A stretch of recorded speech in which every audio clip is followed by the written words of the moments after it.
wax tamit ci li nga xam ne ni moom mooy démission wu juge Ibrahima Dème danañu am benn jàngat buñ ci def tuuti bu loolu weesoo tamit danañ fexe nu ñu waxee tuuti ci wàllu parrainage bi nga xam ne dañ ko bëgg introduire ngir aussi parti politique yi ñuy wut ay parrain bu ñu bëggee bokk ci présidentielle yi amoon na naam mais c'était juste pour les indépendants léegi nag dañ koy daal di yóbbu ba ci ñi nga xam ne moom mooy parti politique yi am na beneen tomb boo xam ne bëgg nañ ci taxaw muy ba tey ci wàllu coppite yooyu nga xam ne bëgg nañ ko indi ci constitution bi ak ci li nga xam ne moom mooy code électoral bi am na benn terme boo xam ne glissé nañ ko ci projet bi muy képp koo xam ne bindu nga ci wàllu liste électorale yi maanaam électeur ñoom dañuy bëgg léegi pour nga nekk candidat tamit dangaa war a nekk un électeur te terme boobu lu bees la ñu bëgg dugal ci li nga xam ne moom mooy constitution bi danañu comparer ñaari article yi article 57 code électoral boobu bi fi nekk ak ñoom bi ñu bëgg proposer assemblée nationale mu voté ko ñu jéem a jàngat loolu ndax c'est pas une manière de clore définitivement toute possibilité de candidature de Karim Meïssa Wade parce que lu tax ñu wax loolu mooy xëy na bu ñu ne yow balaa ngaa nekk candidat foog nga nekk sur les listes électorales fekk na bindooguloo woon amagul woon possibilité bindu fa nga nekk kenn du fa bind ay nit ndax loolu mënuñoo njort ni moom Karim Meïssa Wade la yi daal di viser danañ ci ñëw incha allahu rabbi kon maa ngi ziar ñëpp sëriñ Sam maa ngi lay ziar bu baax a baax di nuyu sama mbokk yi foofu ca Tamba grand Abdoulaye Diakhaté maa ngi koy daal di nuyu waaw moom it mi ngi ci di seetaan Ali Saf depuis Côte d'Ivoire nuyu naa la lu bari kooku sama doomu ndey la Ali Khoudia sama doomu ndey la ñoom maagandoo à Tamba ma nga foofu ca Côte d'Ivoire Ali Saf maa ngi lay nuyu di nuyu waa Côte d'Ivoire yëpp communauté sénégalaise bi foofu surtout Soxna Ndiaye ñu ko doon woowee Karo Ndiaye moom ñoo dëkkandoo woon Baobab Karo Ndiaye mooy ma nga foofu ca Côte d'Ivoire maa ngi koy daal di nuyu. alors kon ma bëggoon ñëw rek ci ñeenti poñ yooyu benn par benn di aussi invité mbokk yi képp koo xam ni bëgg nga participer ci waxtaan wi mun ngaa am na benn lien boo xam ni xëy na ku ci cliquer mun nga télécharger li nga xam ne moom mooy Blue Jean bi wala aussi am na numéro téléphone yoo xam ne bu fekkee yéen a ngi Europe France Italie Espagne wala bu fekkee yéen a ngi Canada ak Amérique numéro téléphone yoo xam ne boo leen ko composé alors mun ngeen am possibilité bokk ci waxtaan wi kon damay daal di rek bëgg invité képp koo xam ni am na loo bëgg indi ci waxtaan bi ñu ngi lay daal di boo duggee see danañ la daal di jox kàddu invité nañu képp ko bëgg dugg ci waxtaan bi ñu door ci daan bi ñu daan Khalifa Ababacar Sall 5 ans xam naa dafa ma jël en cours sinon dama doon woo ki nga xam ne moom mooy sunu consultant mun nañ ko woowee consultant maison ndax saa ñu jaaxle bind ko ci Facebook bi di maître Pape Kanté bu Canada mais comme on n'a pas eu le temps wax ko pour mu préparer aussi seet délit bi nga xam ne moom la ñu daanee Khalifa Sall ban délit la lan la ci sunu code pénal wax ndax daan bi par rapport ak délit bi ñu ko ni moom la def est-ce que am na ñi naan c'est disproportionné ñi naan non c'était le minimum donc pour ñun ñi nga xam ne ay profane lañu ci wàllu droit li ñuy waxee rek mooy xëy na sunu yéene lu ñuy waxee rek mooy sunu xol parce que bu fekkee ni ku ci mel ni man sa candidat pour l'élection présidentielle bi nga bëggoon bi nga yéene woon moo nekkoon Khalifa Sall c'est-à-dire que même daan bi bu nekkoon 1 an it dafay daal di ëpp ndax ñun luñ doon séntu mooy un non-lieu total un non-lieu total la ñu doon séntu wante bu ñu indee daanu 5 ans ndax dinañ am possibilité jàngat ko ak objectivité ndax dinañ am possibilité jàngat ko ak dal parce que tamit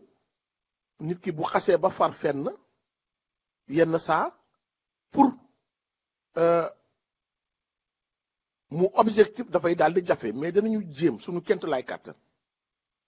wante dafa am loo xamee ni du ma ne tous les sénégalais wante dégg naa sénégalais yu bari d'accord ci mooy c'est un procès boo xam ne un procès politique la visant à éliminer un candidat potentiel à l'élection présidentielle de 2019 et sur ce dama naan le régime xëy na lii du moom la ñu séntu woon ci moom ba 2012 ñuy génn ci mbedd mi ba mu am ñu ci faatu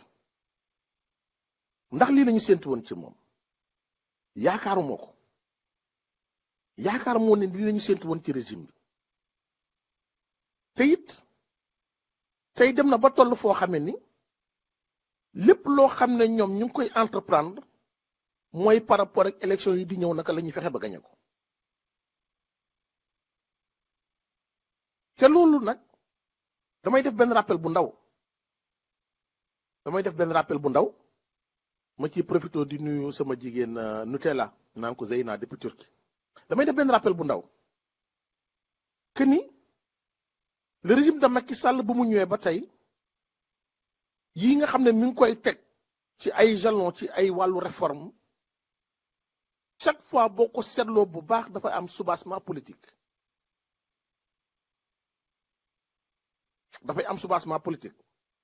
te moo ni de yàlla xam na ni ba muy jël nguur gi ak ses toutes premières déclarations la mu daan wax boo ko déglootee di nga xam ni kii xam na lan mooy jàngoor réew mi wante it proposé woon na ay saafara yoo xam ne bu ko fa jaarale woon tey ji réew mi def na ay jéego kon mënuñoo wax ni xamul lan mooy jàngoor réew mi xam na ko mënuñoo wax tamit ni xamul lan mooy saafara yëpp xam na ko ndax il les a énumérés tout au début lan moo tax nag tey lim ñu déggoon yépp gisuñu ci dara ci wàllu réforme consolidante wax naa ni bépp réforme boo xam ne bëgg nañ ko def dañ ko def mu am soubassement politique loolu lu koy firndeel mooy boo xoolee l'acte 3 de la décentralisation l'acte 3 de la décentralisation dañ koo paraxee bind ko ci diir bu gàtt voté ko assemblée nationale en urgence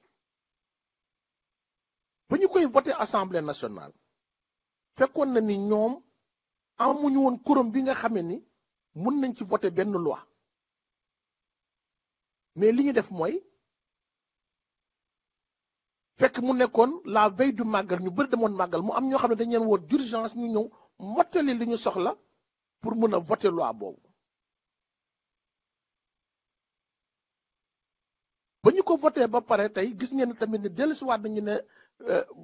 acte 3 de la décentralisation foog mu delluwaat assemblée nationale foog ñu càmbaraat ko pourquoi parce que lañ ci bëggoon ñoom lañ ci namoon gis nañu ni am na lu ci des parce que c'était pour affaiblir certains yoo xam ne ni dañoo nekk ci li nga xam ne moom mooy kujje gi te yor ay yenn mairie yu am doole lu ci mel ne ay Dakar lu ci mel ne ay Thiès lu ci mel ne ay Rufisque lu ci mel ne Pikine Guédiawaye alors pour dooleel ñooñu moo tax ñu initier woon acte 3 de la décentralisation donc xam nga réforme bu ñu koy daal di def dafa war a nekk vision pour l'avenir nga ni kat réew mi soxla na ñu tegaat ko ci yeneen i raay réew mi soxla na ñu tegaat ko ci beneen maanaam doxalin boo xam ne xëy na pour les générations à venir dana mën a am stabilité mais bu fekkee politique moo koy lal yaa ngi xool comment affaiblir ay opposants yaa ngi xool comment faire pérenniser ton régime là da ngay biaiser ces réformes là et malheureusement lii ñuy dund tey ci wàllu procès Khalifa Sall bi c'est une suite logique de ñoom ni ñu taxawee ba ñu ñëwee ba tey et daf ci am leneen loo xam ne tamit da cee rax mooy lan bu ñu ñëwee tamit waxuma ay réformes mais aussi même certaines politiques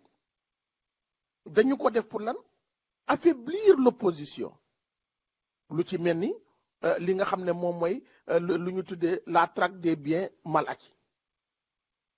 xam nga traque des biens mal acquis ba ñu ko dooree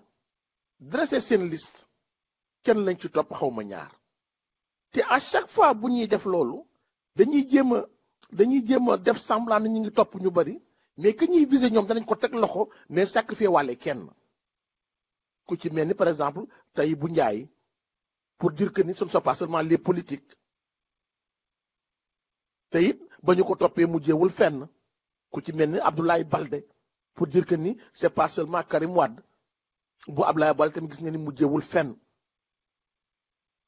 mais et c'est là man mon problème mooy ñun en tant que citoyen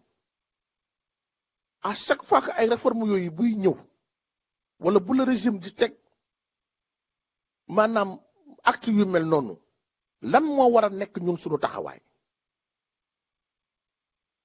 à chaque fois que régime bi du def lu mel noonu ñun ñu ngi xool ña nga xam ne ñoom la ñuy traduire en justice wala ñoom la ñuy bëgg a affaiblir comme que faru ñoog ñoom rek on laisse le régime faire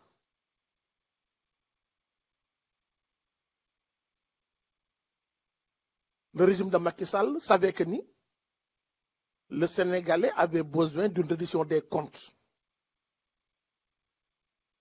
nit ñi demoon nañu ba ne c'était une demande sociale il a compris et il a joué sur ce fil là ñëw ne ñëpp laay topp wante ca ñëmul topp ñooñu da ciy xool moom ku ma ca gën a soxla ne yéen a laaj ma def reddition des comptes kon bàyyi leen ma liggéey compte boo gis ci benn lay commencé ñu nit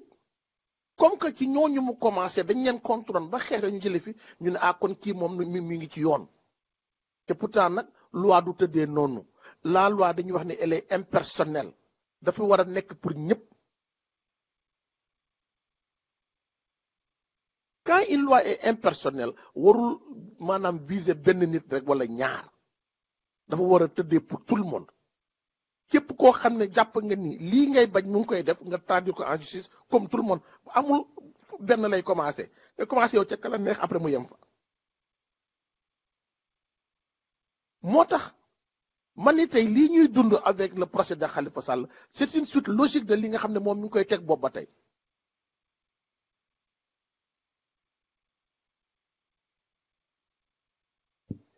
c'est une suite logique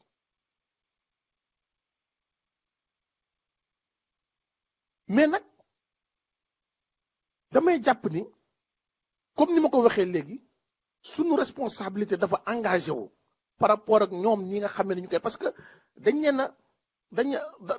a encouragé ñu dem ba nekk ci à l'aise ba tax na tey jii nii dellu si waat ci ñoom ginnaaw dafay daal di métti ci ñoom parce que xuus nañ ci ba sori ci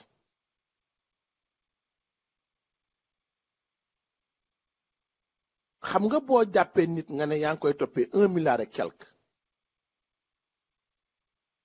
créé ko fi ay faux usage de faux ay blanchiment d'argent association de malfaiteurs maanaam tegleel ko lépp pour que rek am foo ko daanee ñëw na léegi yaa ngi koy justice bi ne tranché na te tëj naa ko 5 ans nampaayu 5 millions lay fay kan lay fay te yaa ngi naan amul préjudice état bi amu ci ñàkku ci dara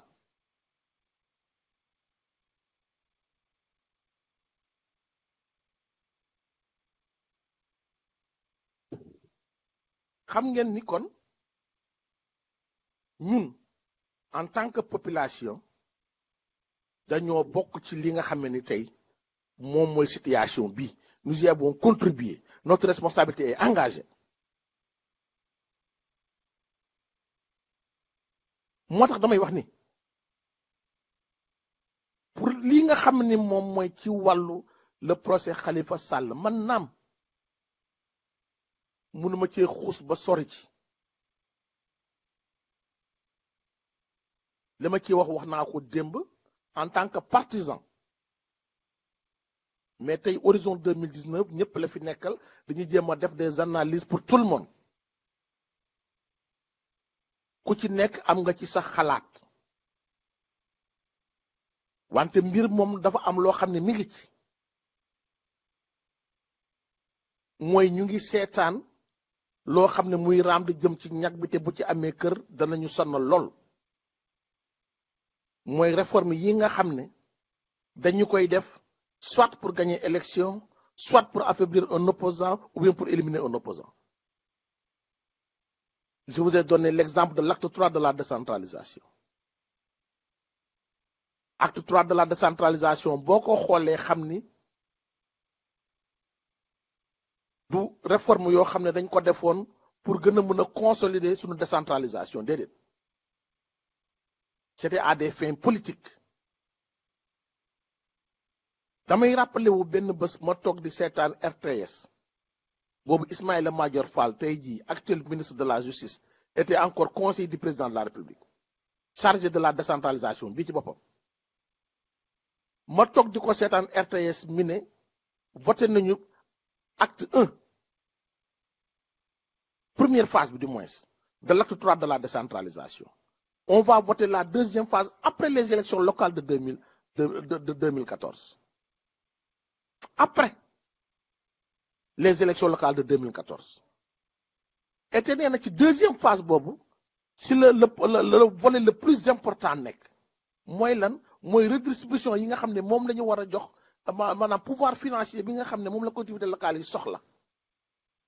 te tey état bi di céder à hauteur de 4%. te ngeen dégg par exemple ci ay Mali état bi cédé à hauteur de 12%. boo demee ay Maroc mu nekk ay 20 et quelques %.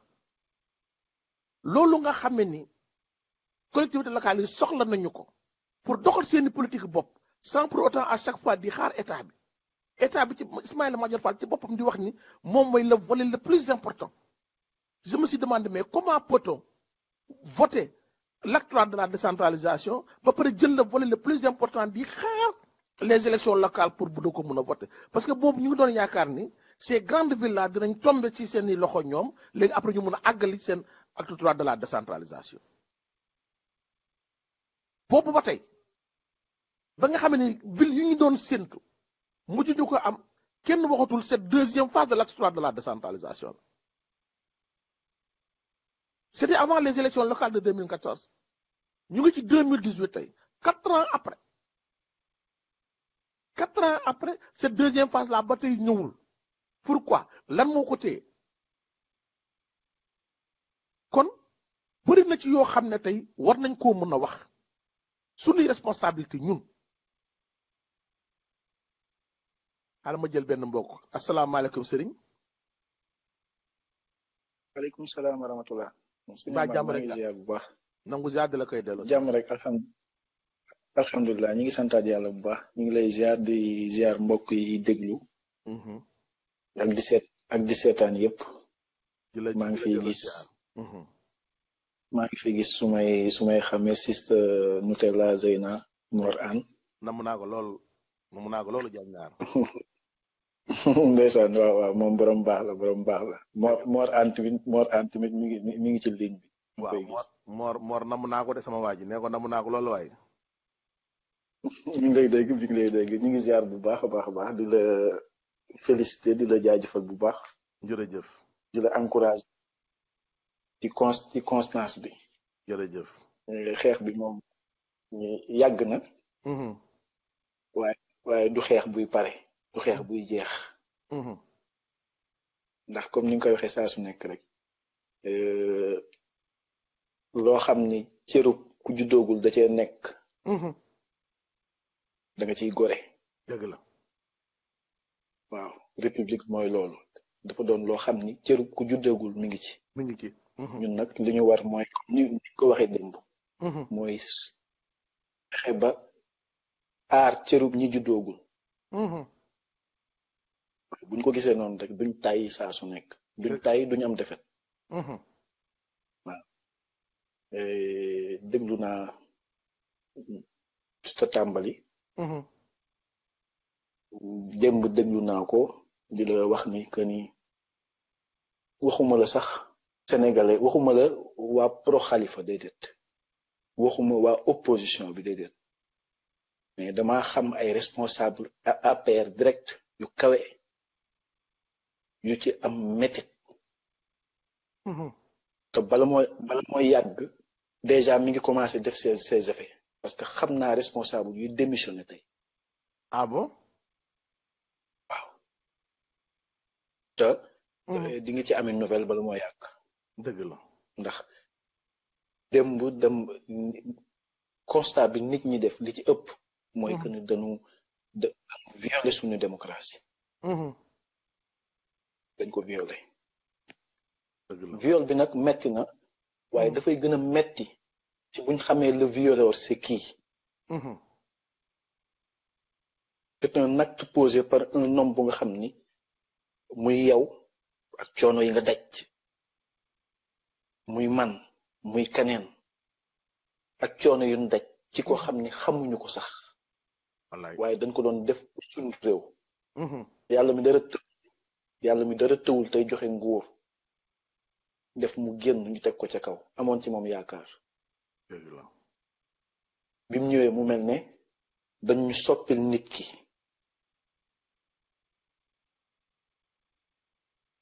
procès dem bi nag bu xalifa bi nag man dama ciy taxaw acca bismillah. parce que comme ni ma koy waxee waa Touba ci suba dafa am lu nga xam ni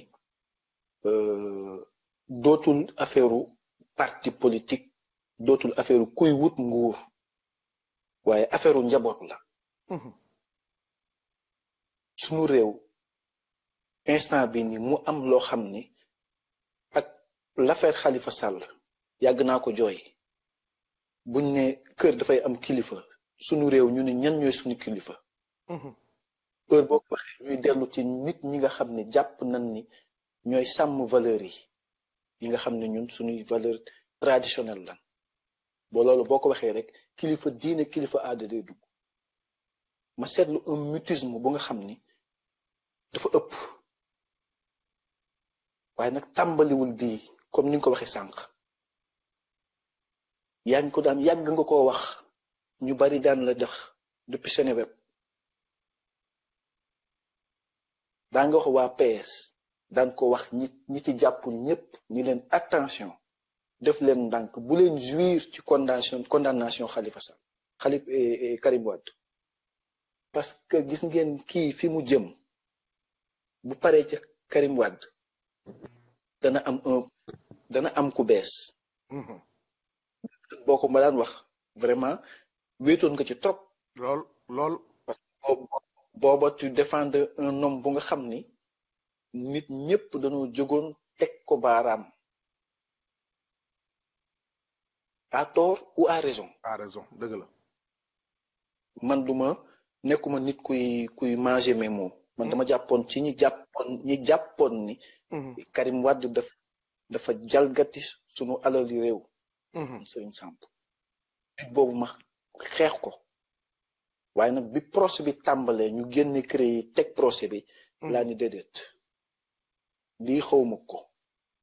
nit buñ koy àtte dañ koy àtte ci àttewaay boo xam ni mën naa am issue yoon danaan mën naa am dëgg comme mën ngaa bañ a am dëgg waaye procès boo xam ni am dëgg mënu faa nekk kooku ànduma ci toppoon la ci li nga doon wax mu doon def ay diagnostic yu profond wét ci trop mu doonoon chaise bu nga xam ne amul benn commodité sa gars yi ñu ca bari daanan la dal waa parti socialiste daanan la dal ñu ca bari sama mbokk ñoom Elwa ak ñoom Abdou Cissé non Elo ak Abdou Cissé moom moom ñoom moom ñoo Karim ci lañ koy bañ a gënoon dégg Karim la ñuy bañ a dégg waaw te waaw ñoom pourtant te pourtant Serigne comme ni nga ko waxee pour man dama jàpp ni ab réew ak lu ñu munti far ak lu ñu munti contre du question de nit ndax nit exactement ñoo ñëpp dañuy dem bàyyi fi réew mi dëgg la nit ñoo ñëpp dañuy dem bàyyi fi réew mi mais ma bàyyi la nga àggale ci procès Khalifa Sall ba tey yow ban jàngat nga ci def après ñu ñëw continuer ci loolu. jàngat bi ma ci def avant ñuy indi ñuy daaneel li nga xam ne mooy verdict bi mooy mutisme bi am li may wax maanaam manque de kilifteef gi nekk suñu dëkk suñu réew mooy lan ñun dañoo amaat ñaari pouvoir xam nañ ni une république lañ am dëgg la waaye xam nañ ni am nañ un contrebalance amoon na fi bokk contrebalance boobu muy les hommes vertueux yi nga xam ni kilifa diine yi bu yëf yi masaana bëgg a jëm fenn fi ku ci mel ne maam Abdou ku ci mel ne sëñ Abdoulaat génn araftu daal ni moytu leen fi ngeen jëm de du foofa bu ko defee Abdou Diouf tempéré un peu woo Ablaye Wade ñu toog waxtaan bii nag dama gisul kilifa diine yi wax ci benn yoon ñi ma gis ñu wax ci c'est des acteurs politiques dëgg la ay kilifa diine la ñu am wax ci ku ci mel ni sëñ Moustapha Sy may saluer tamit taxawaayu sëñ Mansour Sy Djamil parce que un homme dafay am à un moment bu nga xam ne il faut savoir prendre responsabilité dëgg la nag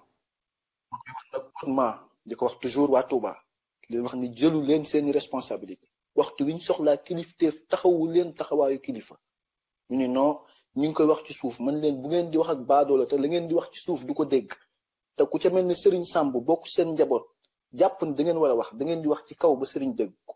suba ak jàmm lu xew ñu xam ni jëloon ngeen seeni responsabilité yéen a ngi seetaan nit ñu koy teg toor bu nga xam ni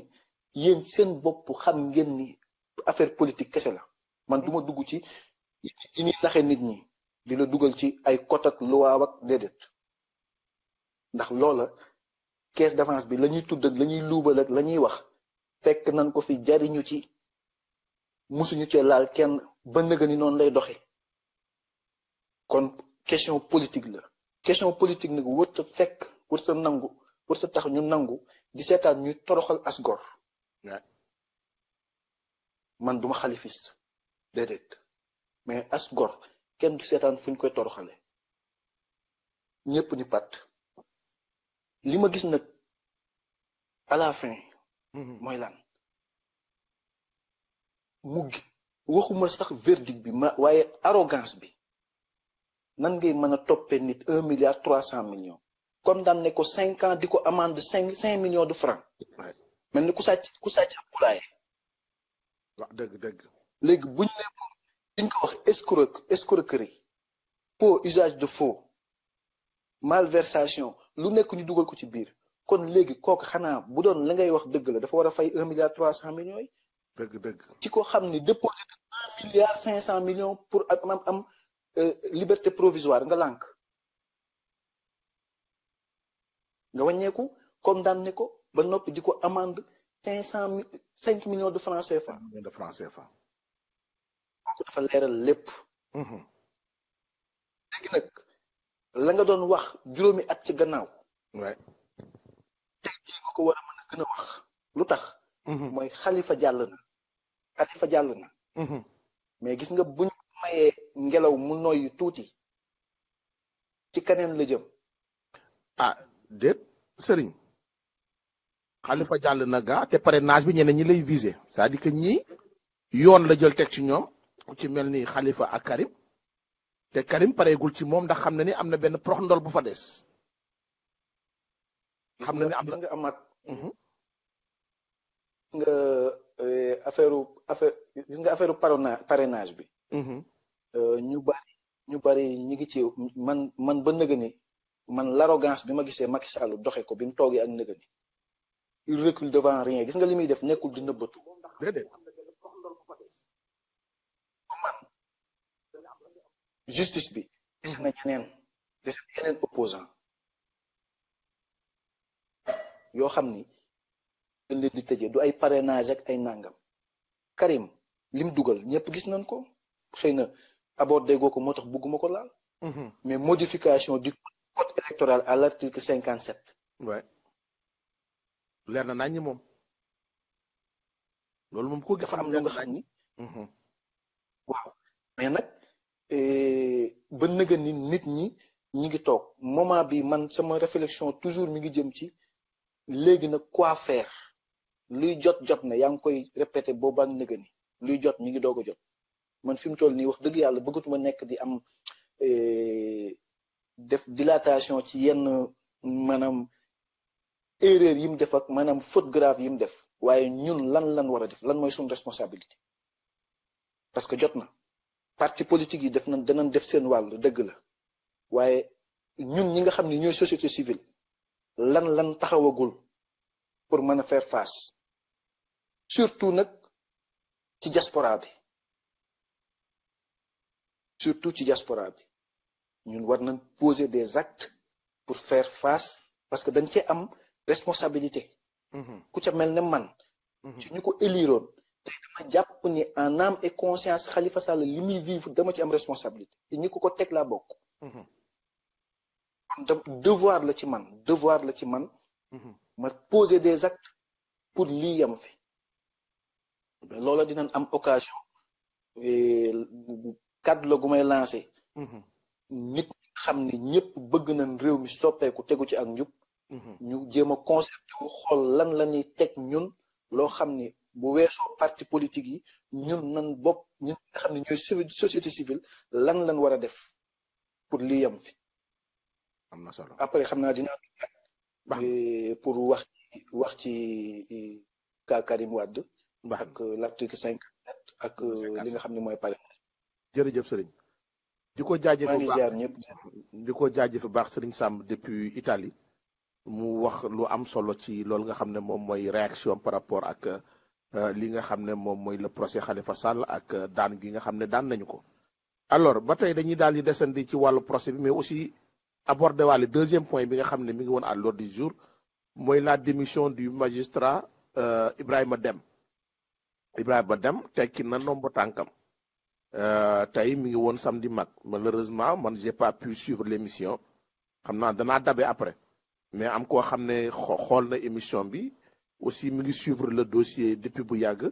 moom it moo koy woy moo sama classe de guerre muy Yaya Diallo depuis Pikine Yaya Diallo doomu Pikine yaa nuyu naa la. waaw Ahmed maa lay nuyu di la sant la gërëm tamit ci invitation bi mu invité tey di nuyu tamit ñi nekk ci suivre panel bi yëpp. Yaya lan mooy sa maanaam ban jàngat nga def ci procès Khalifa beeg daan bi nga xam ne daan nañ ko ak la suite des événements ndax am nga yaakaar ni waa Khalifa yi dañoo war a topp processus bi normalement judiciaire bi dem def seeni recours ndax foofu yaakaar am na fi mais aussi naka nga jàngatee la démission du juge Ibrahima Dème démission bi nga xam ne bett na ñu bëri jaaxal na ñu bëri. mais ñu ci bëri aussi dañ jàpp ne surtout wàllu nguur gi ne dafa démissionner c'est pour s'engager en politique yow ban xalaat nga am ci ñaari point yooyu yëpp Yaya. waaw kay Amath dinaa sawar trop tontu si ñaari laaj yooyu ma laaj. muy d'abord dans un premier temps naka lañ jàngatee en fait procès Khalifa Sall bi ak verdict bi fi wàcc démb. bon déjà bu ñu yàggee en fait bu ñu yàgg di suivre. yàgg na gis ne dañ ci daan wax di wax ne Khalifa Sall condamné nañ ko ba pare yaakaar naa mbir c'est un sentiment qui a été bien partagé par tous les Sénégalais man c'est la première fois man ci li may suivre actualité judiciaire au Sénégal c'est la première fois ñu jël kenn un présumé innocent jusqu'à ñu koy ñuy prouver le contraire ñëpp ne kii dañ koy tëj loolu rek déjà ça montre que mbir mi teguwul ci yoon loolu benn la ñaareel bi le juge le procureur déjà bi ko doon accablé il n'a même pas voulu déléguer pouvoir bi jox ko substitut moom moo ñëwoon boppam ci nu mu tudd ci procès bi teewal boppam ci procès bi te procureur boobu il fut directeur de cabinet de Mimi Touré ouais ancien PM de Macky Sall ouais juge bi jugé tey Khalifa Sall ba joxe verdict bi il fut directeur de cabinet de Sidiki Kaba ancien directeur voilà ancien ministre de la justice ouais. bon Pape Alé Niang bien vrai que ginnaaw gi dégg naa ne bon y a eu certains magistrats yu ko démentir Pape Alé Niang wax nañu si benn chronique am mu ne ñu mu cité ay noms ñi demoon ca réunion ba te parmi les noms là le juge Lamotte bi ko jugé ci la bokk ci ak son premier assesseur waaw Sonko assesseur Badio Camara ci la bokk ouais. loolu lu muy teggi Badio Camara dama moo nekk cour suprême te cour suprême yëpp xam nañ ne foofu mooy nekk moom moo yor pouvoir de cassation bi ouais. donc ba muy leer yi déjà le terrain a été balisé pour que Khalifa n'en sort pas loolu mooy dëgg loolu mooy li am malheureusement c'est triste parce que la justice sénégalaise ne méritait pas ça parce que quoi qu'on puisse dire pleurons la woon ci biir Afrique fii les gens s'inspiraient de cette justice là les gens avaient confiance à cette justice là mais malheureusement avec l'épisode de Khalifa avec l'épisode de Karim Wade il faut tamit qu'on ose dire la chose Sénégalais lambda bi dafa perdre confiance ci sénégalaise te nag la perte de la confiance d'une justice c'est dangereux hein, parce que day moom mooy fragiliser la paix sociale en fait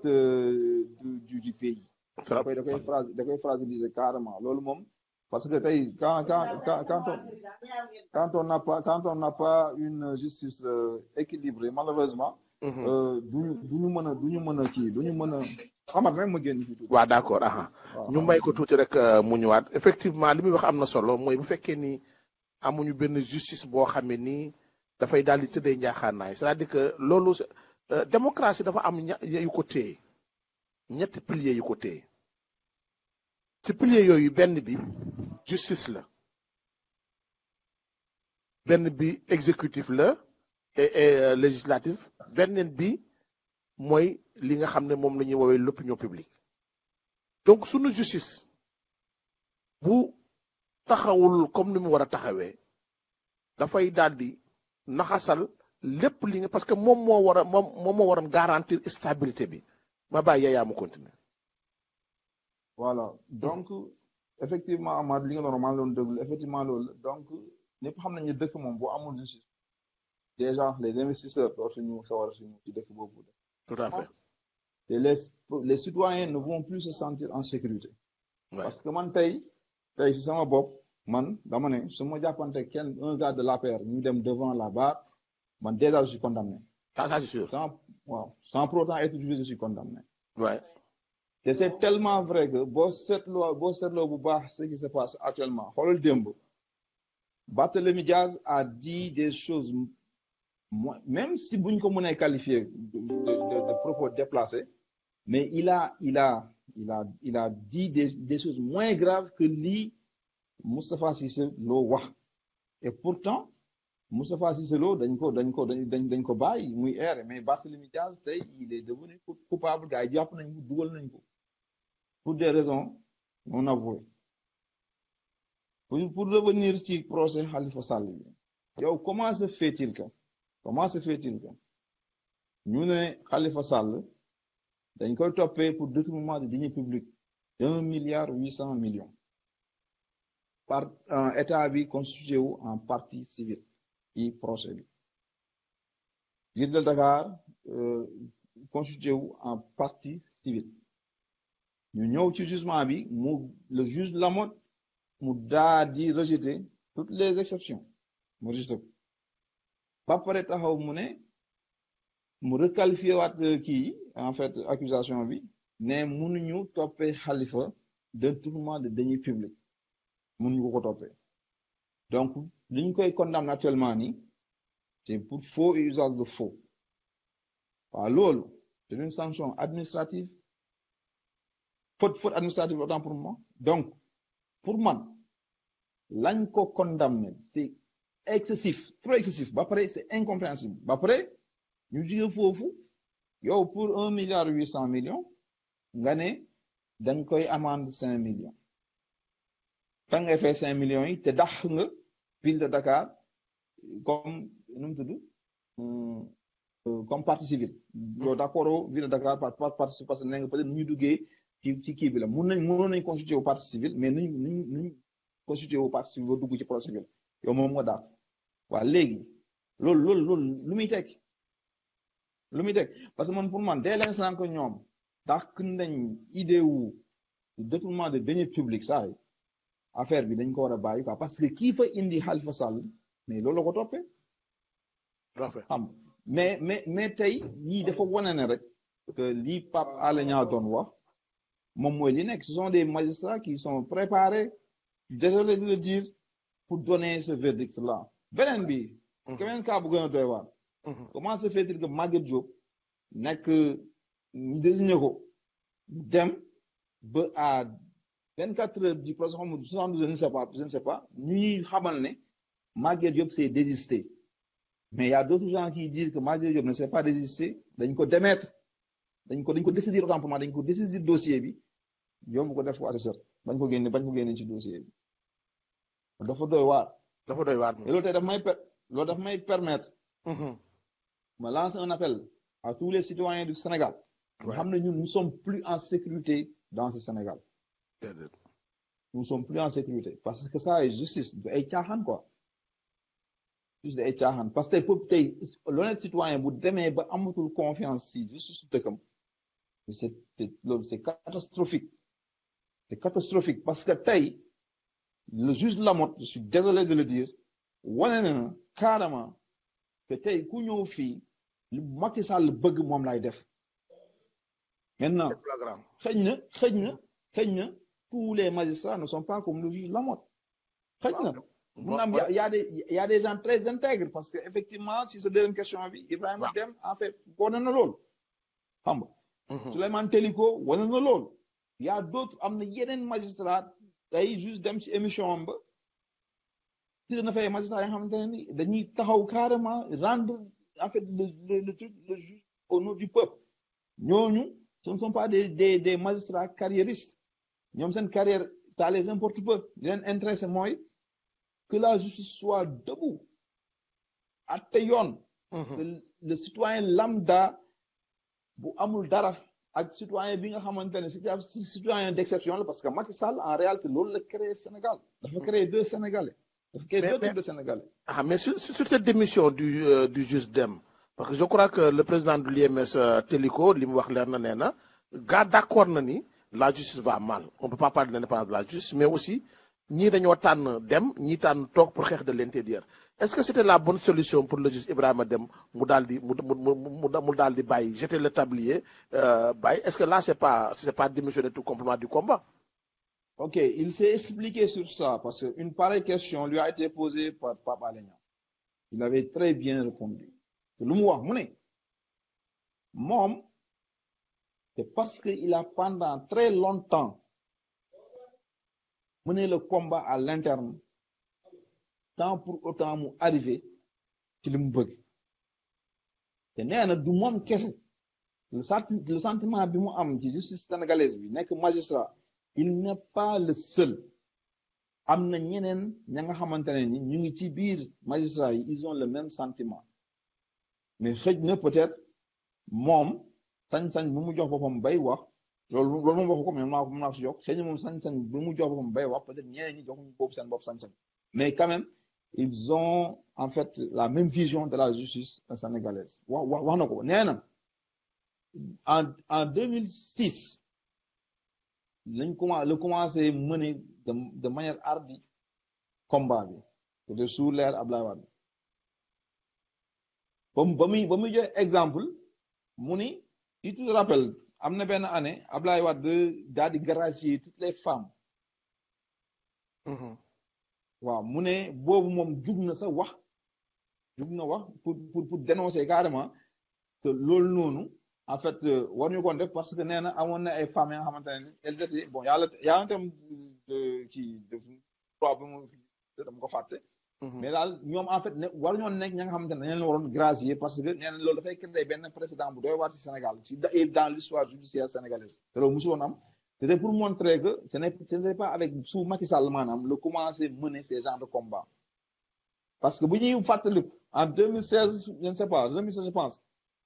bañ na dem répondre ci forme biñ doon defee consultation à domicile ak le conseil supérieur de la magistrature. Foo tamit il avait marqué par le refus de recevoir les gens là këram pour mu joxe point de vue am. Par la suite il a claqué la porte mais loolu taxul affaire bi lijjanti ko donc moom li mu gëm mooy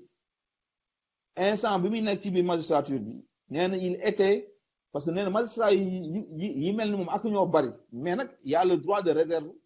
qui les empêche de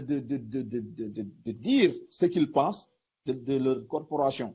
Ouais. loolu moom mënu ko wax parce que nee na moom en tant que magistrat moom mënu woon nekk magistrature ba pare dénoncer la magistrature yenn pratique yi fay am. Maintenant comme il ci la loolu bokk na ci li ko gën a motiver mu daal di génn parce que justice bi nu muy doxee c'est une justice qui a démissionné. Ouais. moom moo tax moom mu démissionné nag moom dafa démissionné d'une justice qui a démissionné. moom élément yooyu la joxe tey ci nu mu gisee justice bi ba pare wax na ci lu bari wax na ci lu bari tey man je l'ai suivi religieusement dama toog suivi ko ba mu jeex. mais vraiment. mais am na ñu naan c'est-à-dire que c'est pour des raisons politiques maanaam dafa bëgg dugg ci langue politique bi moo tax mu claquer la porte est-ce que aussi suba su engagé woo si langue politique bi il ne donnera pas raison à ces détracteurs là. waaw foofu tamit moom il s'est expliqué nee na sénégalais yi bu ñu ragal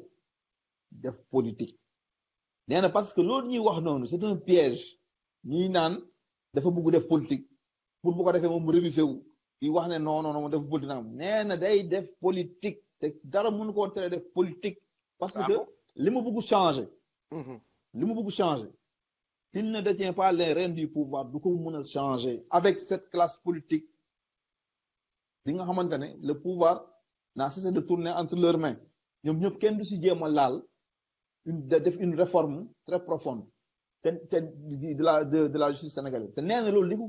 li ko maanaam li gën a éveillé xelam ci loolu nee na dafa liir yoonu yokkute surtout parti bi ñoom waa yoonu yokkute parti bi Macky Sall jagleeloon justice bi nee na après avoir critiqué la justice waxtaan justice yëpp xas leen sax à la limite mais moom il avait épousé l'idée maanaam ci solution yu ñu paroon proposé pour indi ko mais ba ñu toogee gis na ne waa ji li mu waxoon yëpp defu ci dara donc moom il a bien compris que pour changer ce système là parce que nee na problème système la. problème système la ne il faut que ñu changer radicalement ce système te on ne peut pas être nag magistrat pour ko changer ni day mënu parce que moom il a mené le combat. mais ça n'a abouti en rien du tout maintenant nag léegi day dem wuti léegi le pouvoir bi ñee yor di def li ñuy def moom mu yor ko. jël politique bi parce que moom nee na bañul ñu wax ko day def politique mais moom nee na bu ñu ko waxee lu muy toon moom waa damay def politique mais politique bu may def dafa wuteeg yéen politique bi ngeen di def dinaa def politique nag kenn mënu maa tere def politique dinaa def politique waaw. loolu leer na Serigne yaa ngi ci ligne ba tey lan nga xalaat ci taxawaayu juge Dème boobu noonu. waaw Amath maa ngi ci ligne bi maa ngi jëfal Yaya Diallo bu baax ci intervention bi. xalaat yi rafet nañ trop. waaw man juge Dème moom li ma ci xalaat ci njëkk mooy dañu soxla des hommes yu mel comme moom. dégg ngay laaj Yaya ndax dafa war a wàcc ci langue politique bi. mais pour man langue politique bi dafa soxla nit ñu mel comme kii parce que comme li mu doon wax sànq. man déglu naa ko il fait même appel am na ñu mu cité le cas Sonko. Ah bon? Parce que système bi pour nga bankay. Oui, effectivement. Encourager ko. di def appel aussi à que ni ñi nekk ci biir système bi bu ñu ragal seen commodité yi ñàkk ko tax ba ñu xool seetaan réew mi mu dugg ci ci bavure. Parce que ginnaaw ay cuune ñoo yor réew mi. Réforme judiciaire réforme de la justice nit ki pour mu def ko du un Serigne Samb wala comme moom il les appelle maanaam politicien yooyu parce que ñaari il faut un homme politique waaye nag ki koy def day mën a def maanaam diagnostic bu exact doo ma dem jëlal par exemple professeur Madior nga xam ni ak tout le respect mais niñ ko captage politique la bu fa ñëwee mënta def lenn lu sérieux lu dul politique mais un homme comme moom ku jóge ci justice bi xam def fa comme ni ko expliqué def un combat 10 ans à l'interne mu xam ni que relève bi am na ñu ko jël parce que wax na ko am na ñuy continuer le combat dedans mais nag dafay soxla tamit ñoo xam ni dañuy def le combat à l'extérieur parce que ñun suñu réew amaat c'est dommage mais ba fi mu toll ni mu tegoo léegi les 3 pouvoirs nga xam ni léegi def nañ ko 5 te man xaw ma ñaari sax lu muy jariñ buñ demee bay wax maanaam suñu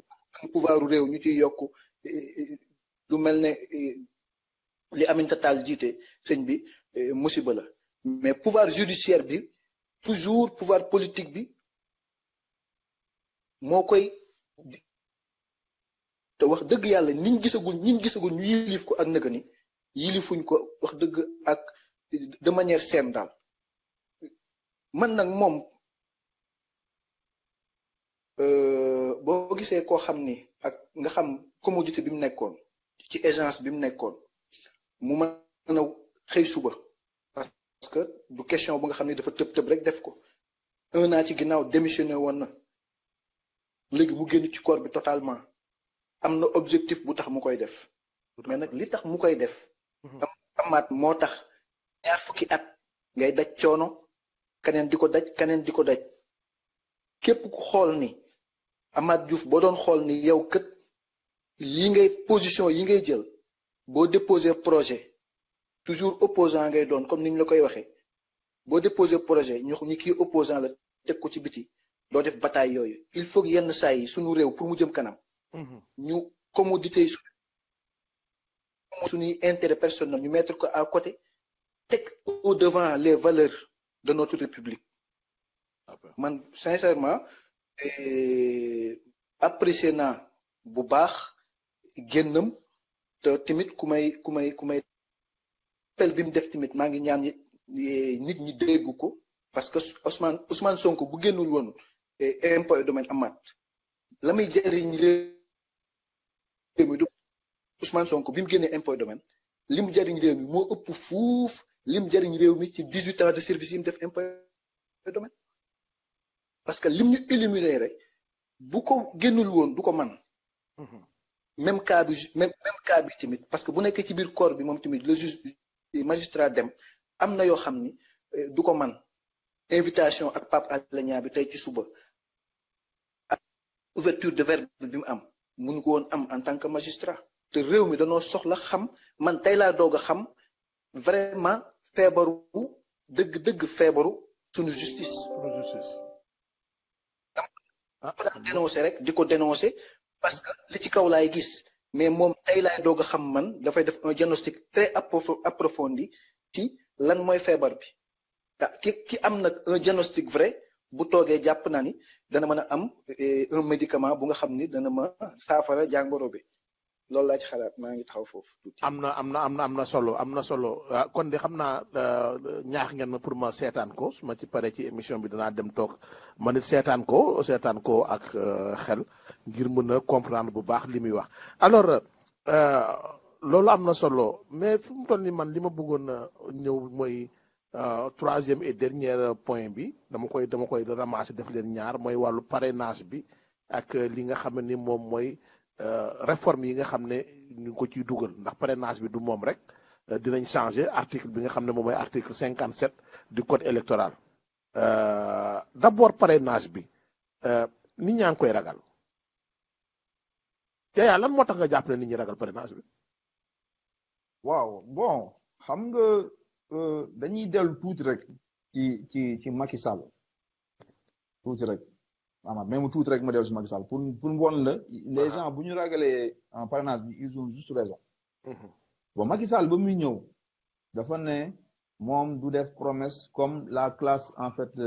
traditionnelle politicienne li ñu daan def ay promesses électorales moom il fait des engagements électoraux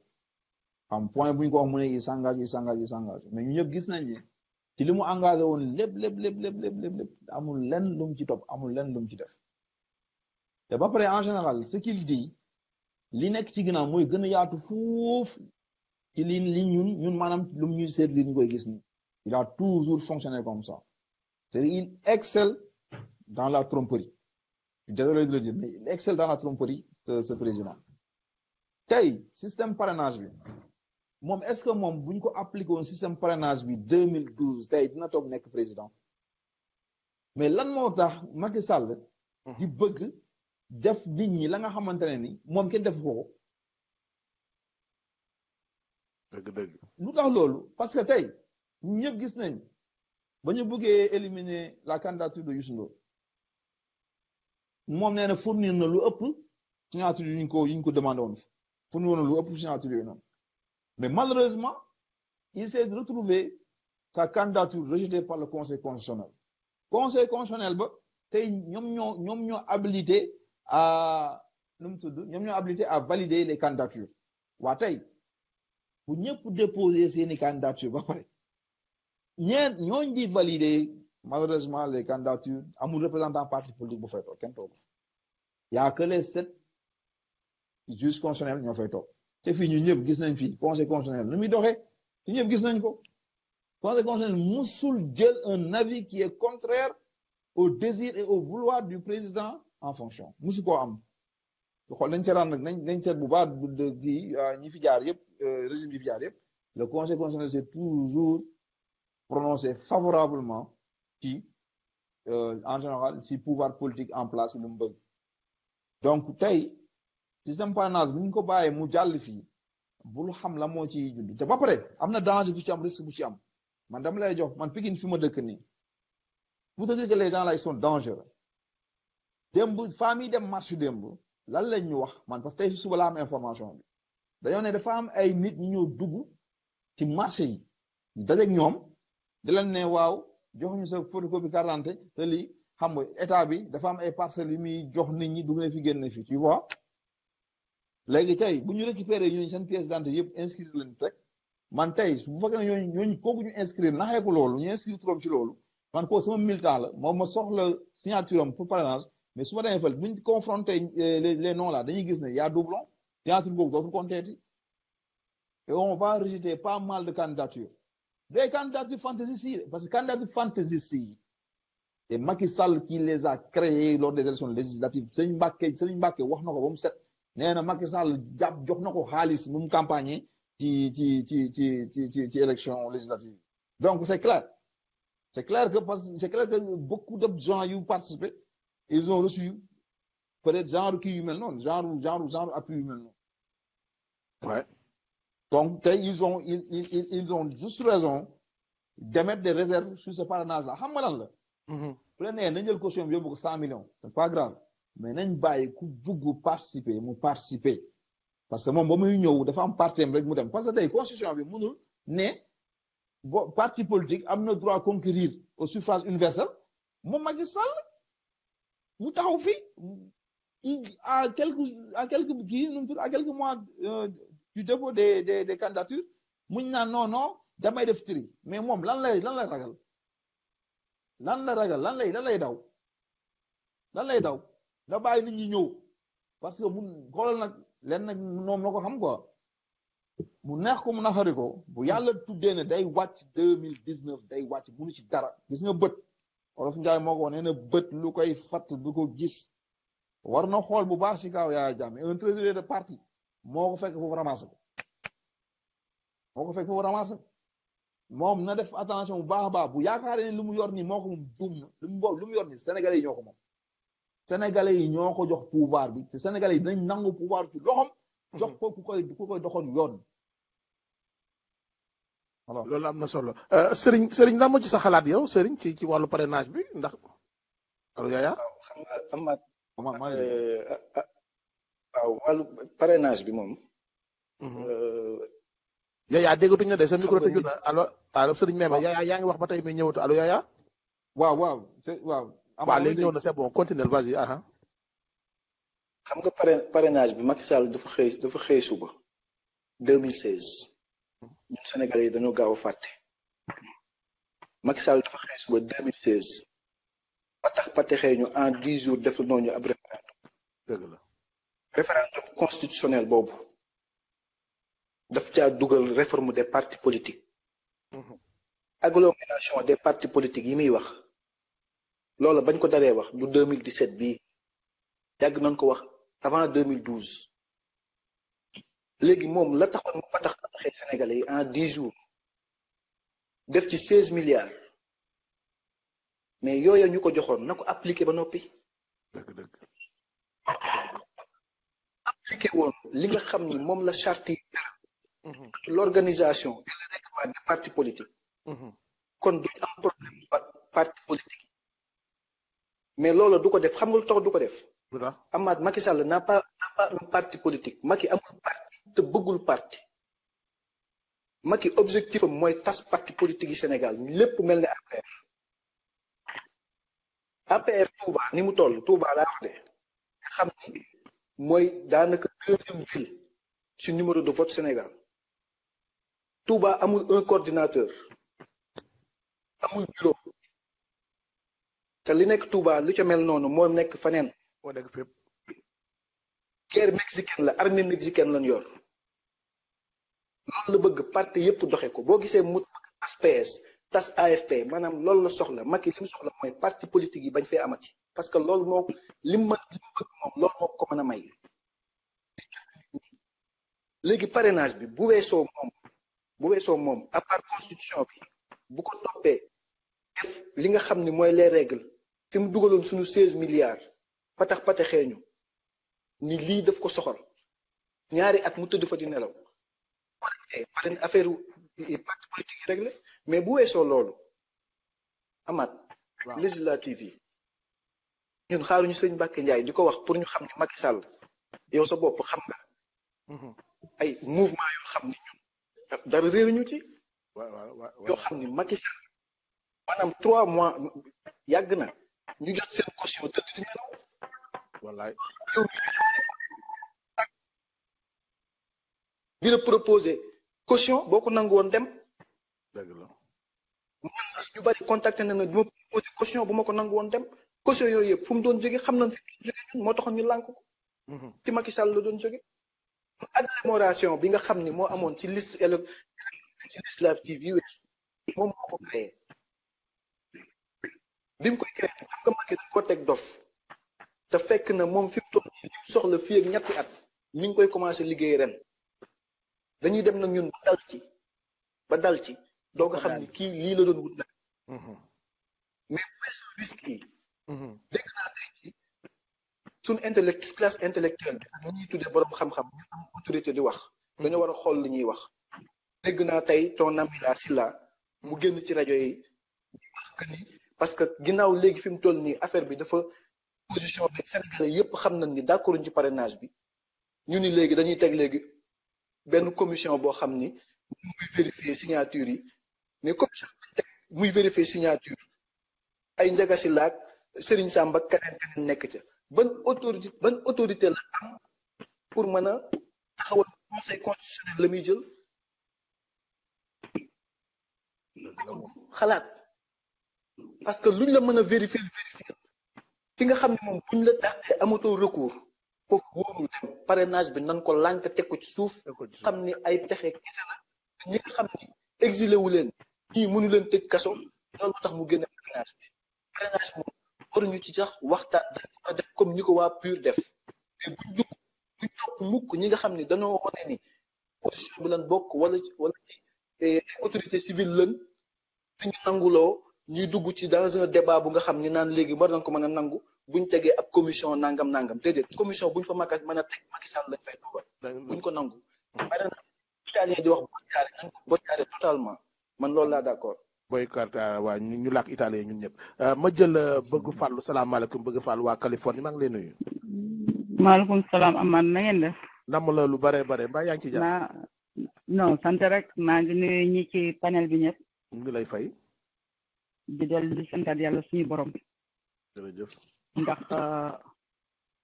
démb ñun ñoo ne woon moo gën ànd ceeg moom ku ci nekk di wax ban di la sotti ndox dëgg la waaye yaakaar dafa tas. lu wér. kooku ñuy wax Ibrahima Deme déglu naa ko ci suba. man yaakaaratuma woon ne ñu mel ni Kéba Mbaye ñu ngi dox Sénégal ci magistrature bi. ñu ànd ak seen fit ànd ak seen jëm kooku de jaayul ngorom déedéet ki ko jëral mu démissionné ndax gis na loo xam ne lii c'est pas raisonnable ak alal jëmu fa doon nekk ak opportunité yi mu amoon mu won loolu lépp gannaaw ndax lan tëggam moo ko gënal lu mu mën a am. dëgg la ku jaay sa ngor danga ko amul woon. te lu wér. soo amulee ngor nag bu la neexee nga jaay ko. wallahi waaye li mu wax ak Pape Alé Niang dafa leer nañ. dafa leer nañ. magistrature bi ñoom ilifuñu seen bopp dañ leen ilife ci kaw. te ki leen ilif nag ci kaw li mu leen wax rek la ñuy def. mais wax nañ ko kii di Mbaye Ndiaye. déglu naa ko maire yi fi nekkoon dañu àndoon ak président yi. ça veut dire ne boo ànd ak président lu la neex def. waaye boo àndul ak président ku ci mel ni Al Khalifa Sall xamal ne chaque jour mën nañ laa jël sa yóbbu la ci kaso bi. am na ñoo xam ne ni àddina du yàgg ba ñu jaay seen ngor. mais kii di Ibrahima Deme moom. moo kii di Sonko. Khalifa Sall yàlla na génn balaa boobu mais yaakaaruma ko. waaye kii di Sonko kii di Ibrahima Deme mi. buñ leen jàppalee yee gis naa ci ñoom yaakaar laa am parce que yaakaar rek la ñu am. dëgg la. gis naa ci ñoom jom ak honnêteté. gis naa ci ñoom fit. Macky nag kuy làng ak moom nag bee boo nga sàkk pexe. parce que bañu ci dara. loolu am na. bañu ci dara. déedéet. mbir mi moom. stratégique la ñuy lal. ndax ñoo toppoon rajo yi di wax ba tey Sénégal gépp ànd ak moom. kon nañu defoon di wax ba nit ñi ànd ak moom baye boo ñu bañ a xàddiwaat yàlla dina ma sa andi ku baax. waaw loolu am na. dafay yàgg rek. parce que ñaani ñu am Sénégal ci kilifa diine yi. ànd ak jeunesse boo xam ne bi xam nañ li ñu bëgg xam nañ fi ñu jëm. bu ñu àndee nekk benn rek xoolal la victoire gagnera un jour. te nag li may ñaan xaw ma ku fi toog ëllëg mais ku fi mën a toog ëllëg li may ñaan rek. na ma leen ñamalal kaso nan la mel. ne leen ko ñamal parce que Khalifa Sall li mu def Mamadou Diop mi ko fekkewul verdict bi témoigné na ñoom Pape Diop témoigné nañ ñeneen ak ñeneen témoigné nañu 15 d'avance boobu mosuñu ko laaj kenn Mamadou Diop lañ ko fi mosoon a laaj fan la mujjee mais amatul keneen ku mas a nekk maire ñu laaj la ko moom bosam duñ ko laaj xanaa pièce noire am bi ci biir pale bi xanaa duñ ko laaj duñ ko saytu. lu ñu war a saytu la nag. lu ñu war a saytu la niñ ko joxe muy def lu ko ci neex noonu la ñu joxe keneen muy def leneen li mu ci war a def.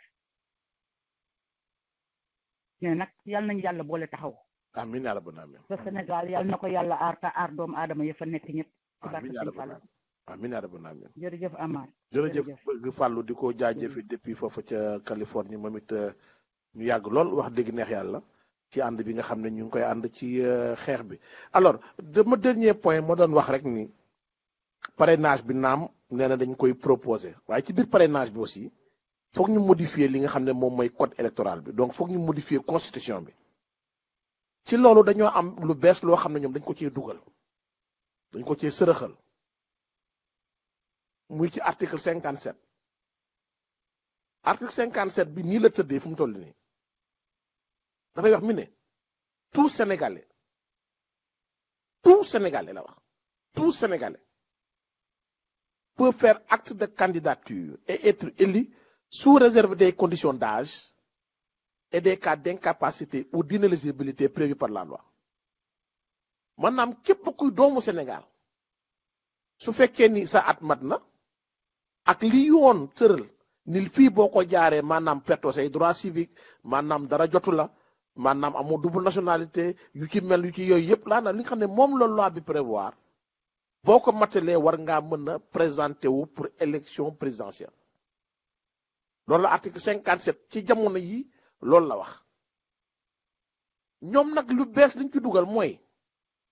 xam nga fee dafa ne tout Sénégalais peut faire acte de candidature ñu ne dañu koy changer dugal ci benn mot rek lañ ci dugal benn mot tout sénégalais électeur maanaam sénégalais boo xam ne yaa ngi ci liste électorale yi xam nga voté du par force déedéet comme ni nga waree am sa carte d'identité nu mu nekk une obligation am carte électeur c'est pas une obligation donc léegi ñoom ñu ne tout sénégalais électeur peut faire acte de candidature maanaam différence bi ci ñaar ñi mooy lan électeur faw nga bindu ci liste électorale yi pour nga mën a présenter wu léegi ci candidature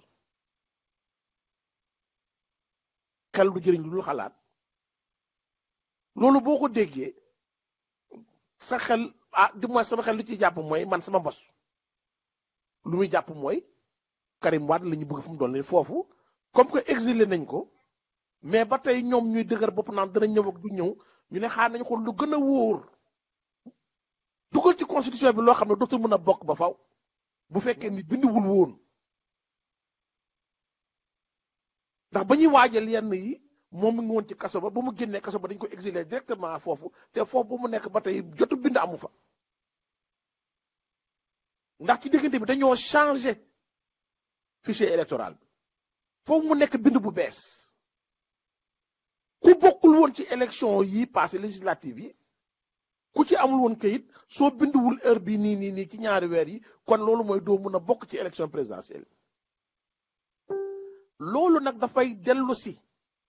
ci li ma doon wax ci njëlbenn émission bi ak di ko wax ay at a ngi ni ay réformes yoo xam ne day viser à éliminer une personne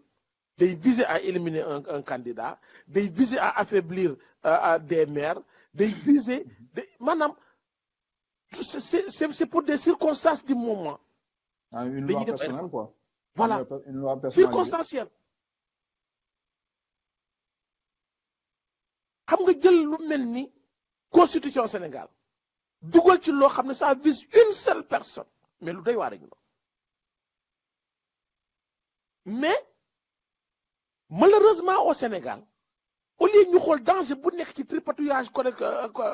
maanaam constitution bi dañ naan comme que Karim lay viser te ñoom contre nañ Karim seen yoon nekku ci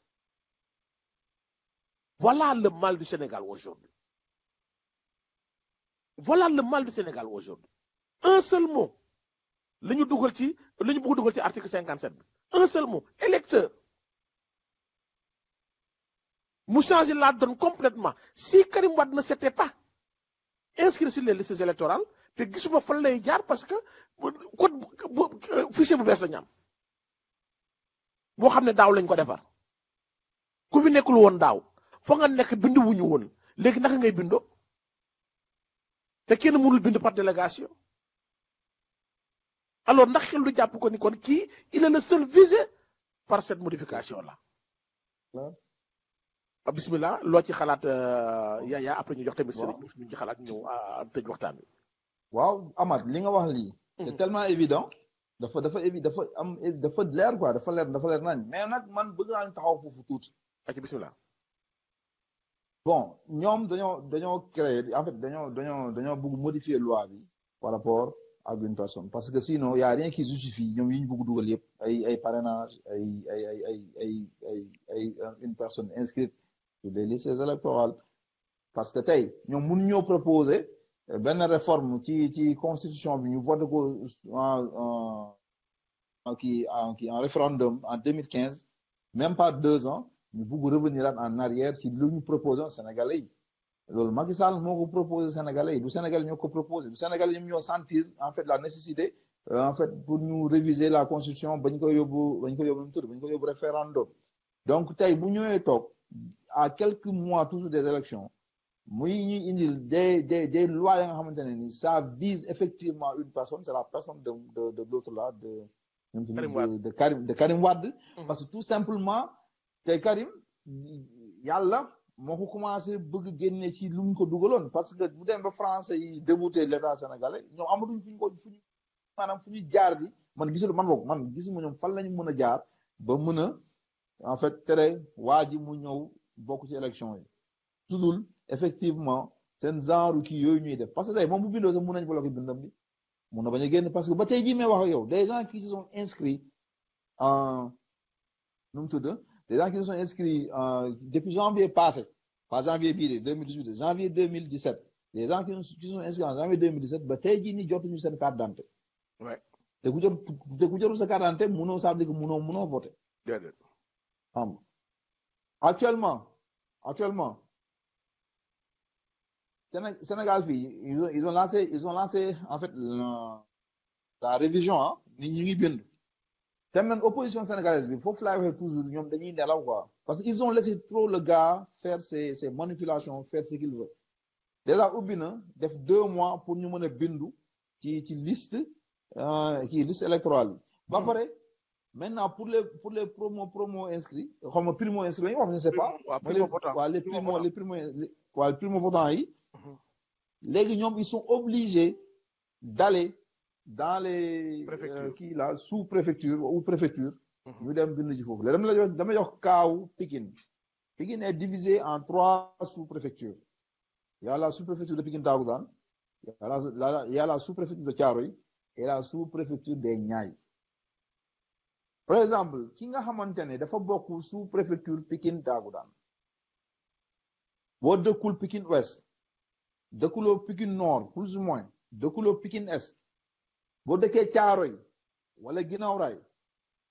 mais yow doo kii doo nu mu tudd doo mën a dem bindu ji boo dëkkee Thiaroye Sumé wala Guinaw Rail doo mën dem parce que un jeune par exemple dëkk Thiaroye wala Guinaw Rail du mën a dem bindu ji wala parce que fee dafa sori dafay sori ci moom parce que sous-préfet fu mu ne mu ngi rue 10 la nekk ci biir rue 10 la nekk déjà nekk ci tali bi mais mu ngi ci biir koñ te pour t'expliquer rek ñoom lépp lu ñuy def ils le font dans le seul but de se maintenir au pouvoir te nag jaral na leen lu nekk parce que tey xam nañ ne ñemeetuñu tey Karim bu ñuy bisee ak li ñuy def Khalifa Sall ni ñemeetuñu jël Karim dugal ko ci giri bi ñemewuñu lool ils n'osent pas ñemewuñu lool lu ñuy wax naan bu ñëwee 138 milliards yi bu ko waat ñeme nañ ko def Yaya non bu ñu ko defee dëkk bi non bu ñu ko defee Amath la gis nga Yaya daa la fàttali lenn Serigne Samb il m'est témoin yaa wax naa ko ay at a ngi nii ma ni bu kenn yaakaar parce que gars yi boo waxee rek ñu ne li fi amoon 23 juin li fi amoon 23 juin li fi amoon 23 juin du fi amaat de su mekk gis nga kenn du jege assemblée nationale parce que il a appris des erreurs de Abdoulaye Wade lu ko bett lu ko bertul et il a pris toutes ces dispositions depuis des années il a étudié minutieusement tout ce qui s'était passé en tirer les conséquences gis nga un 23 juin bu amee ma xàcc kenn du jege assemblée nationale kenn du ko jege Amath déjà dafa am un facteur boo xam ne il faut tenir en compte mooy il y a un lassement de la population par rapport à ce qu'ils ont vécu en 2012 ak moor yi ci am ñu ñëw revivre la même chose am na ñu bëri ñoo xam ne tey du leen génn parce que pour ñoom dañu naan à quoi bon se battre pour les mêmes causes ba pare nga dellusiwaat ñu tegaat la les mêmes ensuite les mêmes effets voilà moom nag il s'est tellement préparé yàgg naa ko nee naa leen ñu ngi koy encouragé ba muy commencé def traque des biens mal acquis ba man la première fois bi ma yëkkati sama kàddu mooy ba muy tëj Bara Gaye gars yi naan c'est bien ma ne leen attention lii ñuy légaliser nii ñun ñëpp dinañ dem ba dinañ xat ci dëkk bi parce que boobu bu ko wax mu naan la Bara Gaye dafa réew atteinte à la personne xaw ma de lan ak lan tey anam mu tey baatal mu jaaxle nañ fa dugal pour lan offense au chef de l'État kenn du bouger nag parce que pourquoi ba mu koy def waa PDS ñun ñëpp dañoo toog seetaan tey waa PDS ils ont raison Bara Gaye boo waxee mu ne la man je vais pas défendre Khalifa je vais pas défendre keneen ak keneen et il a raison bañ koy traîner dans la boue di ko dugal ci kaso bi njabootam di ko gëj mu def fa ay weer dund loo xam ne lu metti la mais boo ne ko kay génn pour défendre koo xam ne bañ la doon jàpp dafa doon wax laissons la justice faire son travail mais il a parfaitement raison donc c'est ce qu'a réussi Macky jusqu'à présent moo tax ma ni boo amee un autre 23 juin dara ma bett lool. non Amath bismillah gis nga actuellement nii. xam nga 23 juin bu ñu fàttalikoo tuuti ak PDS lan lañ fi deful ñoom parce que tamit bu ñu am la mémoire courte quoi. làkk nañ fi ay organe de presse est-ce que comprendre nga jàpp nañ fi nit leen tëj en fait di dóor di agresser nit di faire de en fait di faire dans l'arbitraire quoi xam nga loolu yàggul quoi bu dee dañuy wax ne dëgg rek dans le style recevoir na fi ay marteau y a beaucoup de choses yi fi am justice bi tamit comme nii rek justice bi da doon def yi d'accord di man justice mais problème bi mooy amat xaaral man je me rappelle très bien li ngay wax nii nit ñi daan nañ ko wax naan non sénégalais ñemewul dee xamul dee sénégalais du génn ba pare politiciens yi jaruñ leen lii mais il a fallu la goutte de trop nit ñi ba ñuy génn Ablaye musul imaginer parce que Ablaye bi ñu ko laaj da leen ne lii ngelaw bi jàll la rek loolu la waxoon parce que jàppoon moom effectivement mentalité bi ngay wax nii moom mentalité boobu moo nekkoon ci moom dafa jàppoon ne sénégalais yi du leen jaral yenn extrémités yi non mais gis nga actuellement nii non tu m'as pas compris dama ni mentalité boobu ak volonté boobu même bu nekkee ci sénégalais yi Macky Sall xam na ne loolu moo Abdoulaye Wade erreur boobu la defoon il s'est préparé en conséquence les sénégalais dinañ bëgg a génn xëy na mais du leen may fu ñu génnee c'est-à-dire que xam nga dañ demoon assiéger assemblée nationale man maa ne la kenn du àgg aux abords de l'assemblée nationale non c'est pas grave mun nañ non objectif bi du rek xam nga forme de lutte yi mun na c'est-à-dire mun nañ bañ a adopter la même forme de lutte bi ñuy adopté si 23 juin parce que par exemple bu fekkee ne dañoo bëgg xeex Macky Sall on va pas réitérer la même stratégie bu ñuy def ak Abdoulaye Wade loolu duñ ko def nit ñi loolu duñ ko def ils vont utiliser yeneen stratégie nga xamante ne ni Macky Sall ne s'y est pas préparé te maa la wax lii amaat man itam maa la wax lii jàppal bu baax li ma la wax Macky Sall dina reculer si décision yi wala dina gis lu raw li Abdoulaye Wade di gisoon en 2011 ça je l'ai parce que man démb j'ai vu ci kanamu nit ñi dégg seeni wax te ña nga xamante ne man musuma yaakaar ne ils sont intéressés par la chose politique parce que daan soon sa wax ma dégg ñuy wax jël ay position ci kaw Khalifa Sall saay attention de gis nga actuellement nii gars yi dañoo atteindre seen trop plein fu mu toll nii vase bi fees na pour rek moo ci des baax na te gis nga affaire bi ni si s'entête mu naan da koy yóbbu assemblée nationale pour di jéem a éliminer ay potentiel adversaire politique pour di jéem a def la nga xamante ne il va se maintenir au pouvoir lii maa la ko wax fii tey jàpp ko bu baax li mu la wax man tam dëkk bi Macky Sall dina ko def à feu et à sang parce que gars yi duñ ko bàyyi nag dafa doy parce que la réalité mooy le Sénégalais lambda ne veut plus de ce président là gars yi dañoo doyal ci moom dañoo doyal ci moom ba ñu àgg ci Serigne bismillah yow mbir moomu galgal gu ndaw googu ñu dugal ci mbir mi maanaam électeur boobu ñu dugal ci article 57 bi ndax jàpp nga ni man de sama xalaat mooy Karim lay viser wante nag li ma ci naqarit surtout mooy man je vais au delà de Karim mooy modification yi ñuy def ci sunu constitution ngir benn nit wala ngir benn élection yow na ko xalaatee Serigne. effectivement Amath moom lay wax gars yi tey ci suba déjà c'est trop palpable xam que ni i Karim lay viser mais li may wax toujours comme li may ko gars yi tey ci suba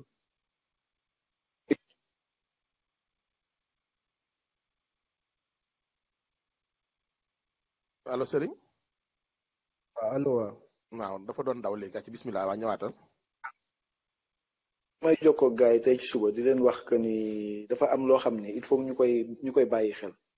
buñ xool Karim Wade léegi dafay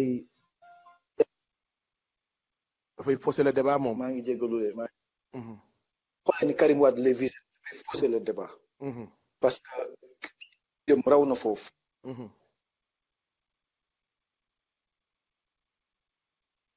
dommage que sa micro baa ngi daw léegi Serigne déggatuñu la comme ni ñu doon déggee sànq. Serigne waaw allo. waaw ma ne dafay jékki waaw déggatuñu la woon de bismillah ñëwaatal. allo. allo waaw bismillah. yaa ngi dégg léegi. waaw baax na bismillah ñëwal waaw. buñ xoolee que ni dafay viser benn nit Karim Wade kese. pour man jar gi mu war a jaral sénégalais yi pour ñu génn du leen ko jaral. sunu réew suñuy charte réew. moo nanguwul ñuy benn araf ci loi buy viser une personne. bu mu mën a doon. gravité bi foofu la. li ma gën a surprendre ci maanaam basesu camp bi. mooy duñ xalaat sax rappel historique bi. suba ak jàmm. man dama yaakaar ni nit booy dig am na loo xam ne lu wolof di wax sac nga jaar fenn ba jóge fa ku la dégg ni musiba xam nga buñ lay wax la loi Sada Ndiaye kooku tudd fi mu toll nii tur woowu dootul fay. déedéet.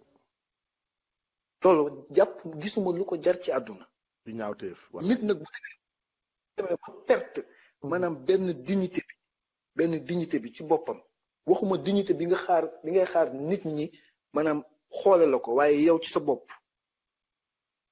mu ñuy indi nag yow fi ngay wax noonu dégg naa rek yaayaa li mu wax dinaa jot sénégalais yi chaque jour gis naa seen taxawaay gis nga lig déjà ak l'affaire Khalifa Sall amaat ci la Macky Sall défier sénégalais yépp ci la sénégalais yépp noppi pour jàmbaarloo ak moom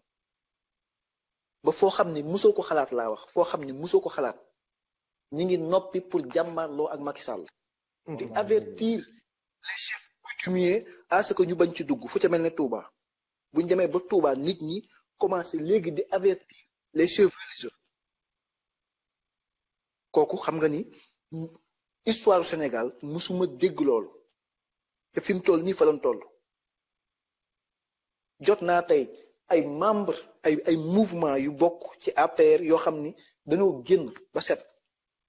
def seen conférence de presse ci affaire Khalifa Sall xam nga ñoom duñu ay xalifiste APR lañ bokkoon xam nga ñooñ duñu ay xalifiste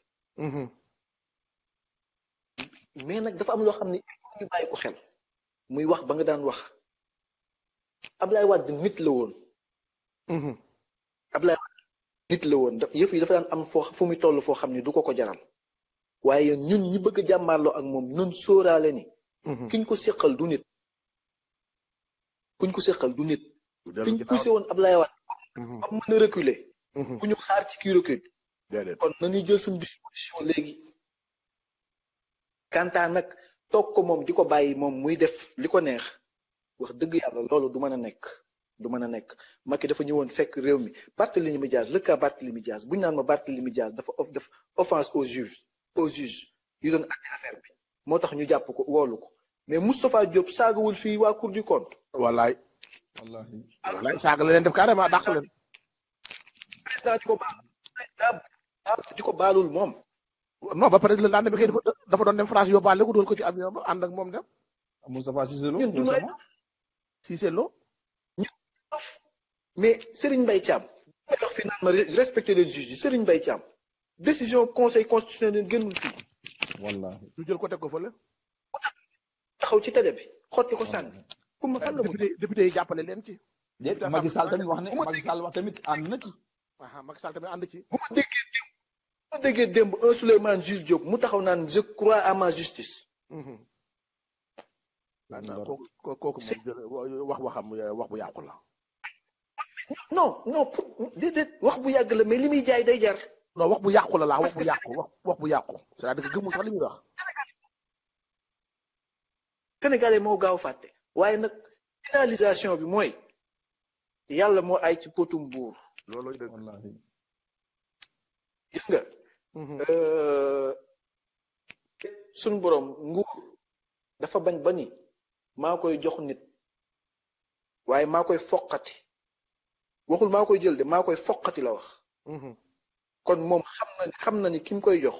toujours dana dese benn égoïsme benn hypocrisie boo xam ni nguur gi du ko bëgg a baax moom Macky Sall na xam ni ba muy falu kenn mësu ko xalaat Abdoulaye Wade mësta calculer Macky Sall ñeneen la doon calculer. Macky Sall ki mu toog ki ko fiy jële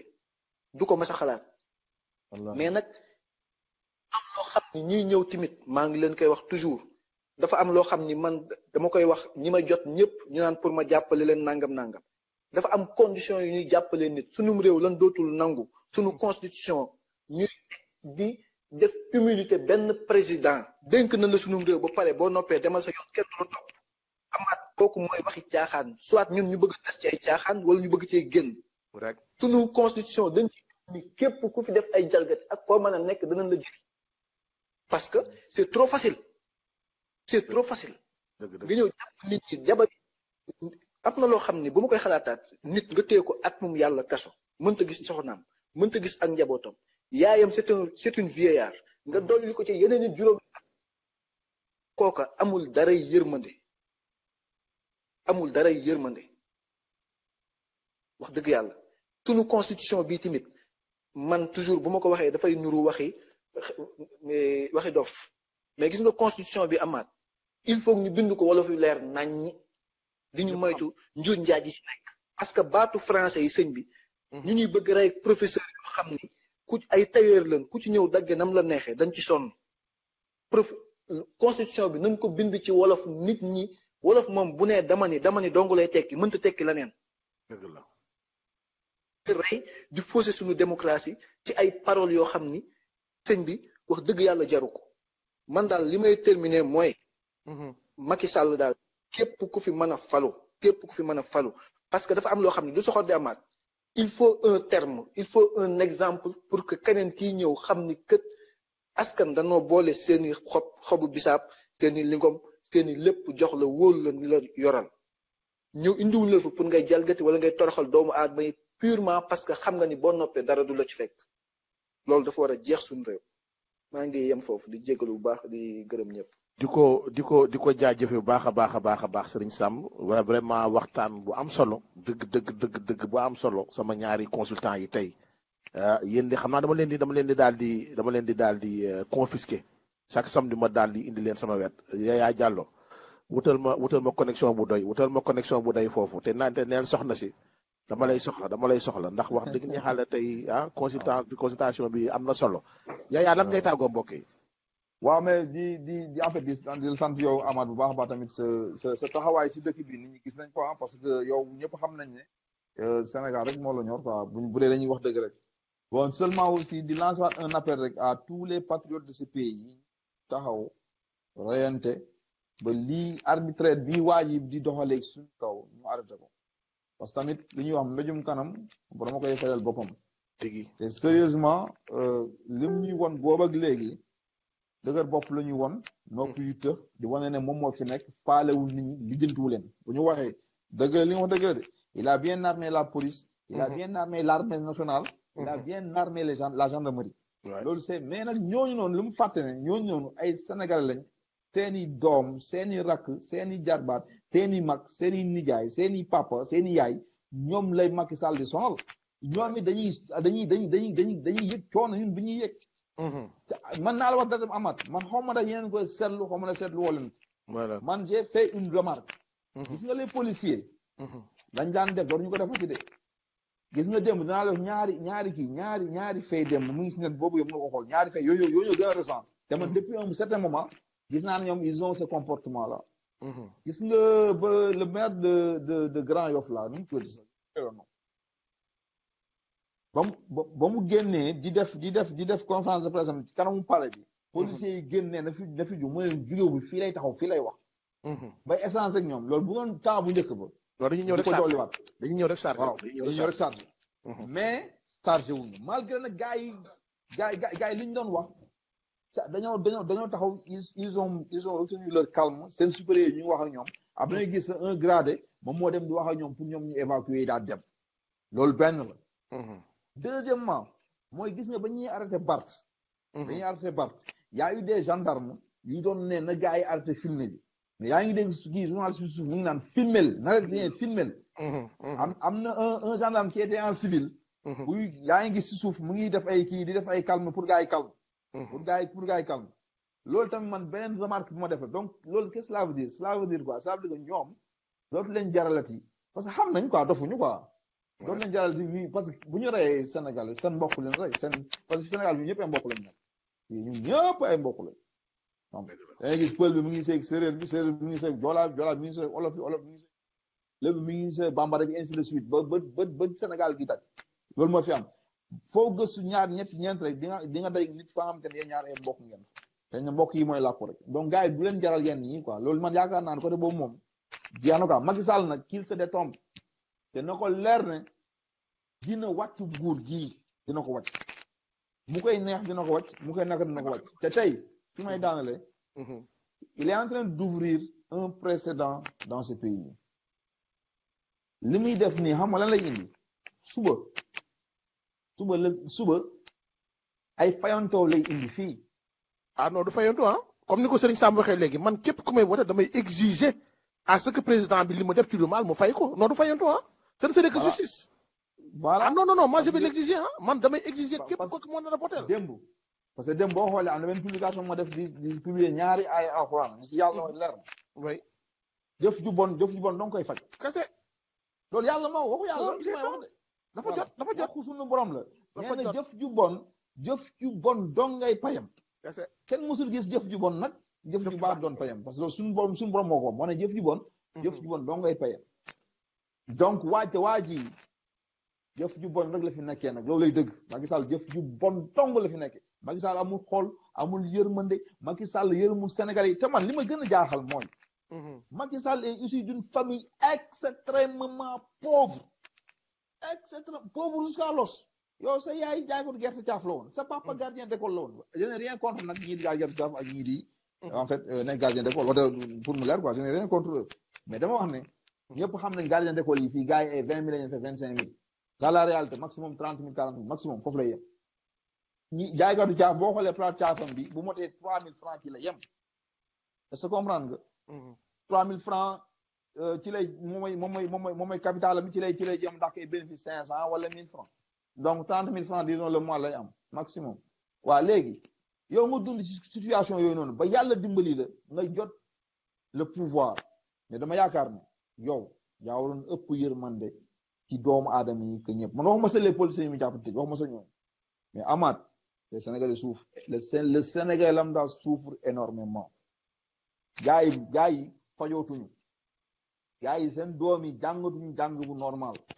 gaa yi lekkatuñu ba suur gis nga boo demee man yàlla may na ma chance def naa le Sénégal des profondeurs man gis naa condition de vie yi Sénégalais yi les gens souffrent énormément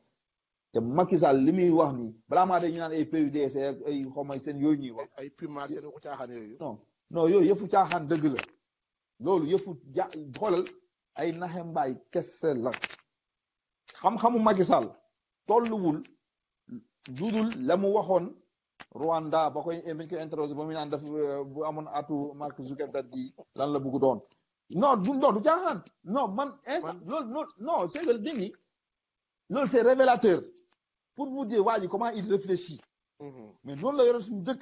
il est dans l'utopie xamul dara gis nga Souleymane Jules Diop nag contre naa ko ba fa contre yem waaye am na benn wax bu mu wax man wax boobu dinaa fexe ba rek jaar ci net bi ba ma koy def ma koy teg chaque jour ma koy partager sama page Facebook ba muy wax naan Sénégal bu ñu demee ba Macky Sall nekk comme premier ministre waaw Sénégal problème am na dëgg la problème am na waaw mais c'est vrai nee na Abdoulaye Wade moo ñu tooñ moom mi def ba Macky Sall am intention di nekk président def ko ci xelam sax voilà problème am na mais dëgg la wax malgré moom xëj na ba muy wax loolu gëmu ko parce que tey gis nañ ko nu mu def nu mu tourné sa bes mais foofu au moins man je lui accorde il avait raison effectivement problème la xool lu ñuy dund xool suñu situation xool lu ñuy dund balaa maa dee ñuy bàkkoo naan ba mu toogee fii ak léegi électricité bi yomb réglé na mais ñëpp xam nañu état continuité la quand le président sortant a pris des solutions malheureusement solution mi bañ koy exécuter tombé na moom lañu ko fi mais moom day bénéficier wu ci loolu noonu loolu xam nañ te moom dem bu jógee fii dem keneen dina bénéficier wu ci xëj na lenn lu baax peut-être lu mu def et te ci Amath ma jeexalee foofu nag bii ba l'heure est grave hein parce que xaw ma de suivre nga Yérim Post li mu doon wax révélation yu mu def tout récemment nii ak suñu pétrole bu mu brader ak Total waaw bu mu brader au niveau de kii nu mu tudd fële Mauritanie ak ci par rapport ak Mauritanie xoolal nu mu yombale les français yi suñu pétrole bi xam man dama waxtaan sama benn waay mu ne ma Macky mënoo leen si moom dara parce que yéen haute trahison la nga mun si wante haute trahison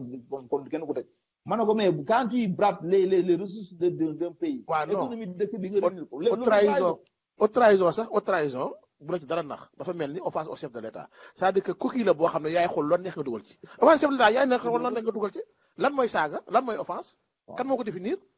kenn définir ko haute trahison tu peux mettre tout ce que tu veux dedans Amine c'est à toi de mettre un contenu dedans c'est tout te mais lii xew Amath lii xew lañ ko mën a tuddee yow alalu askan bi war ko seet war ko bokk war cee njëriñ yow nga jël ko dem saaxe ko ak say bandi xam la xañ population mënu ci am accès xool nu mu ñu def mais saa yi lii na gars yi jóg mobiliser wu est-ce que comprendre nga ñu jële fi kii parce que saa yi mu ngi sonal la luy jot ñu sonal waaw loolu laa amoon li ma doon wax vraiment di leen remercier bu baax tamit ci panel bi di la wax tamit saa yoo ma soxlaa rek c'est disponible soxna si amul problème dinaa waxtaan ak moom waxtaanal ak moom baabal moo ko am na solo yaaya vraiment di ko remercier Serigne Samb ak yéen ñi seetaan ñëpp di bàyyi di leen di wax rek ni man damay jàpp di fàttali sama bopp ak di fàttali mbokk bépp Sénégal ni coow li nee nañu dooley jën ndox la waaye dooley démocratie carte la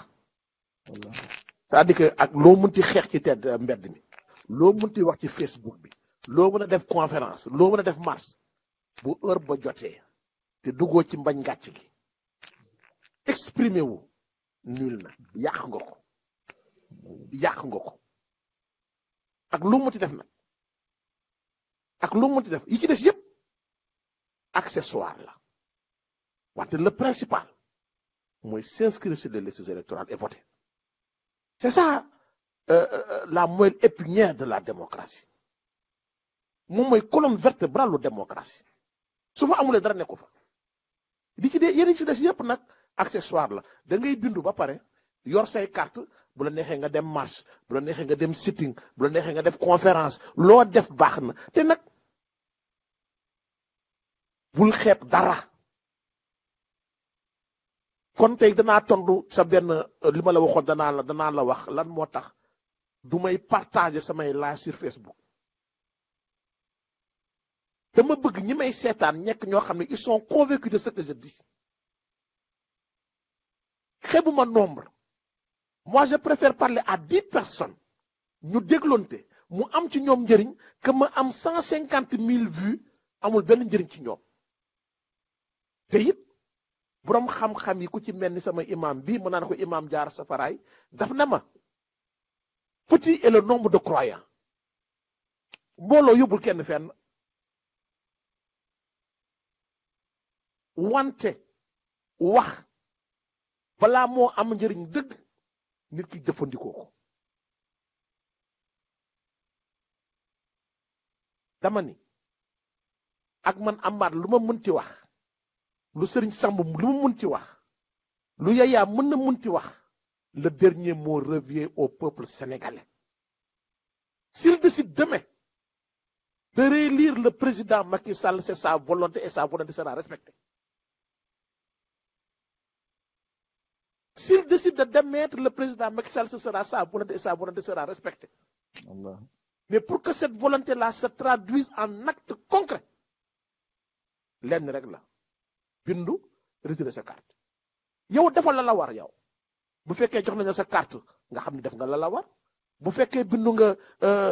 Houston ñu yóbbu la New York comme ni ñu ko defee ay ñoo xam ne xam naa leen fii yow def nga la war ba bindu jotee dem nga bindu ba ñuy distribuer carte yi ñëw nga taxaw ñu jox la carte ne la fa la ngay voter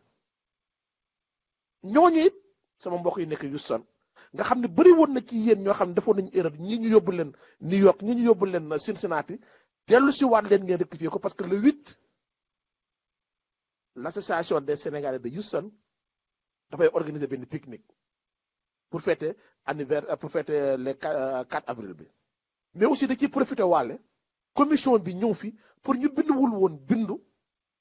pour ñu amoon erreur tamit rectifier ko na ngeen fexe ba yéen seen wareef na ngeen wàccoog seen wareef daal yéen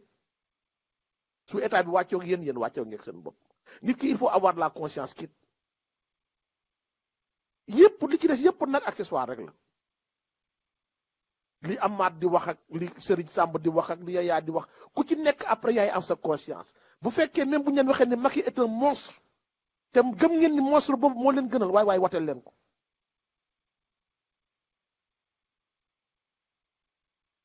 lenn rek laa ci bañ man toog yaa fuus bañ a participer. maa ngi nuyu Omar Conté bu New York nee na ma tu as toujours été constant all these years Amath merci je me rappelle ce show bi ñu doon def 116 waaw Omar Konté ndeysaan waaw loolu c'était en 2004 en 2003 2004 Omar Konté sama waa ji waa Pastef moo daan ñëw doon def animation musicale yu neex waay maa ngi koy nuyu bu baax ñoom am nañ may Yaya waaw dafa am lu ma bëgg rafetlu te ñoom danaa leen invité waa Pastef waaw seen initiative bi ñu jël mooy bokk naa waaw pour man c'est un début qu'il faut encourager c'est-à-dire que assainir ni ñuy financer les partis politiques au Sénégal ñoom seen bokk naa boobu dëgg la man de ànduma amen bokkuma Pastef mais danaa ci sànni sama dërëm waaw je suis xalifiste convaincu mais xam naa danaa ci sànni sama as dërëm ba ma am au moins mu nekk pour wane rek ni lu nekk foog mu am commencement foog mu am commencement donc mbokk yi ci noonu laa leen di waaye Amath balaa ngaa daaneel tuuti rek may baal ma rek tuuti rek laa bëgg wax xam nga sànq dafa am na lu box neel benn waaw benn sa copain bi la yónnee sa café benn mat yi benn mat wax ko ne ko dama bàyyi dama ne ko jox ma sa dafa ne ma daf ma yónnee cadeau par force ma ne ko bugguma mi ne ma léegi jox ma sa adresse jabar ma yónnee ko par force ma ne ko buggul mais bugguñu Yaya bugguñu non benn sa gaañ la non du sama mais bugguñu cadeau non benn sa gaañ la bàyyi ko man bugguma café bugguma mayo sama jabar buggul parfum waay li ñaan nañu bàyyi baal mu la mayo mooy PSG bàyyi bugguma dama bàyyi tranquille mu jox la may PSG rek grave amul problème sa gaañ la léegi Amath pour mu wax tuuti rek mooy par rapport ak en fait kii initiative bi ñoom Sonko def kii waa Pastef vraiment effectivement initiative bu ñuy rafetlu la quoi parce que tamit nit fu mu dugal dërëmam rek dina fa bàyyi ay gëtëm xam nga loolu c'est très important te vraiment c'est à saluer mais man bëggoon naa nag gis le duo Sonko xam nga Khalifa Macky Sall fexe na ba trouver artifice am ba nëbbal ñu ko jant bi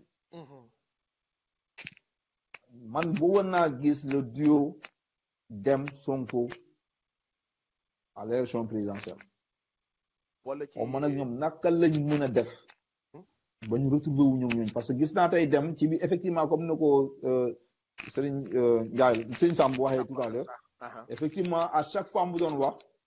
en fait le juge Dème a évoqué deux personnes ci plateau am c'est Hélène Tine parce que ne dafa gis Hélène Tine niveau d'engagement bi mu am auprès des populations de Thiès xam nga da koo gis xam nga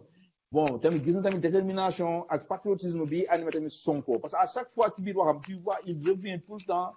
en fait si exemple Sonko da doon citer en référence Sonko à tout moment parce que quelque part loolu bu ko waxee rek c'est parce que quelque part moom ak Sonko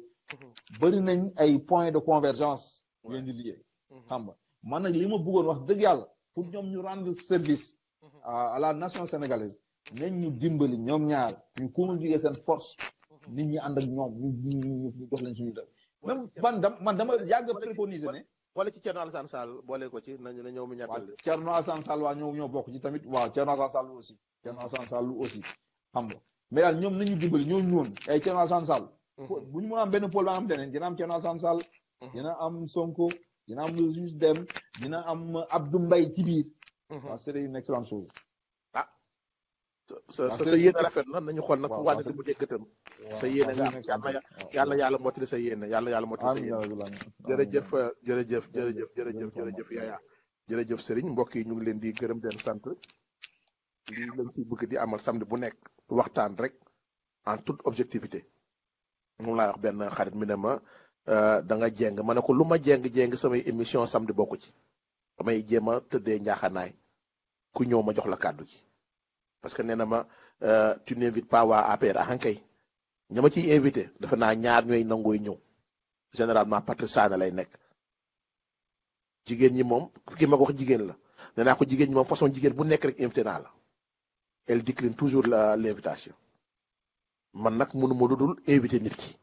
bu ñëwee baax na bu ñëwul baax na bu fekkee ñeneen ñi nag ñëw na ma waxtaan ak ñooñu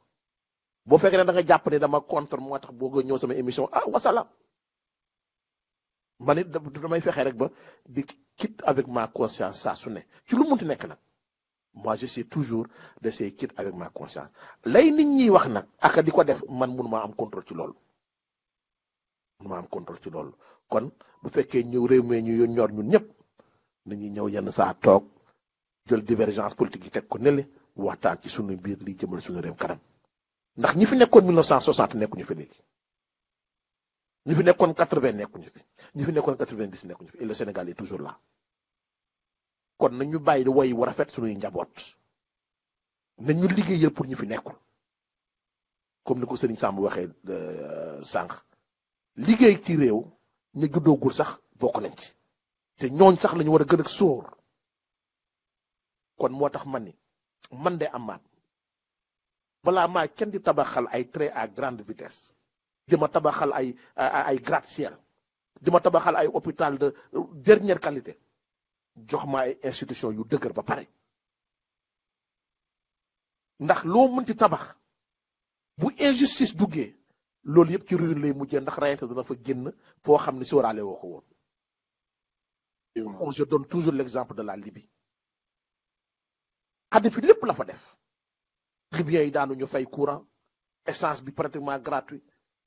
seen logement pratiquement gratuit mais ñàkk am institution yu leen doon sàmm moo tax vent bu ndaw bu ñëw rek yóbbu leen tey anamu loolu yëpp perte nañ ko mais s'ils avaient cette démocratie là am institution yu leen protéger kenn du leen mën a influencer tey parce que ñun tey ñu ngi sant yàlla xëy na ba yenn influence yenn pays yu ñeen di mën a def mënaguñ ñu ko def parce que am nañu un soi-disant de démocratie mais nañ ko consolider duñu ko xeeb mais nañu ko consolider di leen ñaanal yàlla di ko sàkku ci yéen di leen jox rendez-vous jeudi incha allah ci seen émission bees bi ñu tuddee waxtaaj gis ngeen jeudi passé def nañ ci waxtaan bu am solo ci réseaux sociaux yi dérapage yi dinañ ñëw nag ci conséquences yooyu bokk na ci ay nit yu gis ay maanaam remède yu ñuy joxe ci Facebook bi nga appliqué ko boole lii ak lii ak lii ak lee ay nit dem nañ ko appliqué daj ci musiba kon ñun dañuy bëgg di contribuer à conscientiser les populations kon mbokk yi maa ngi leen gërëm sant leen ñaanal leen yàlla di ko sàkku ci yéen mu nekkoon seen xarit seen doomu ndey Amath Diouf depuis Houston Texas yàlla leen yàlla defal jàmm defal ko sunu Sénégal jërë ngeen jëf bye bye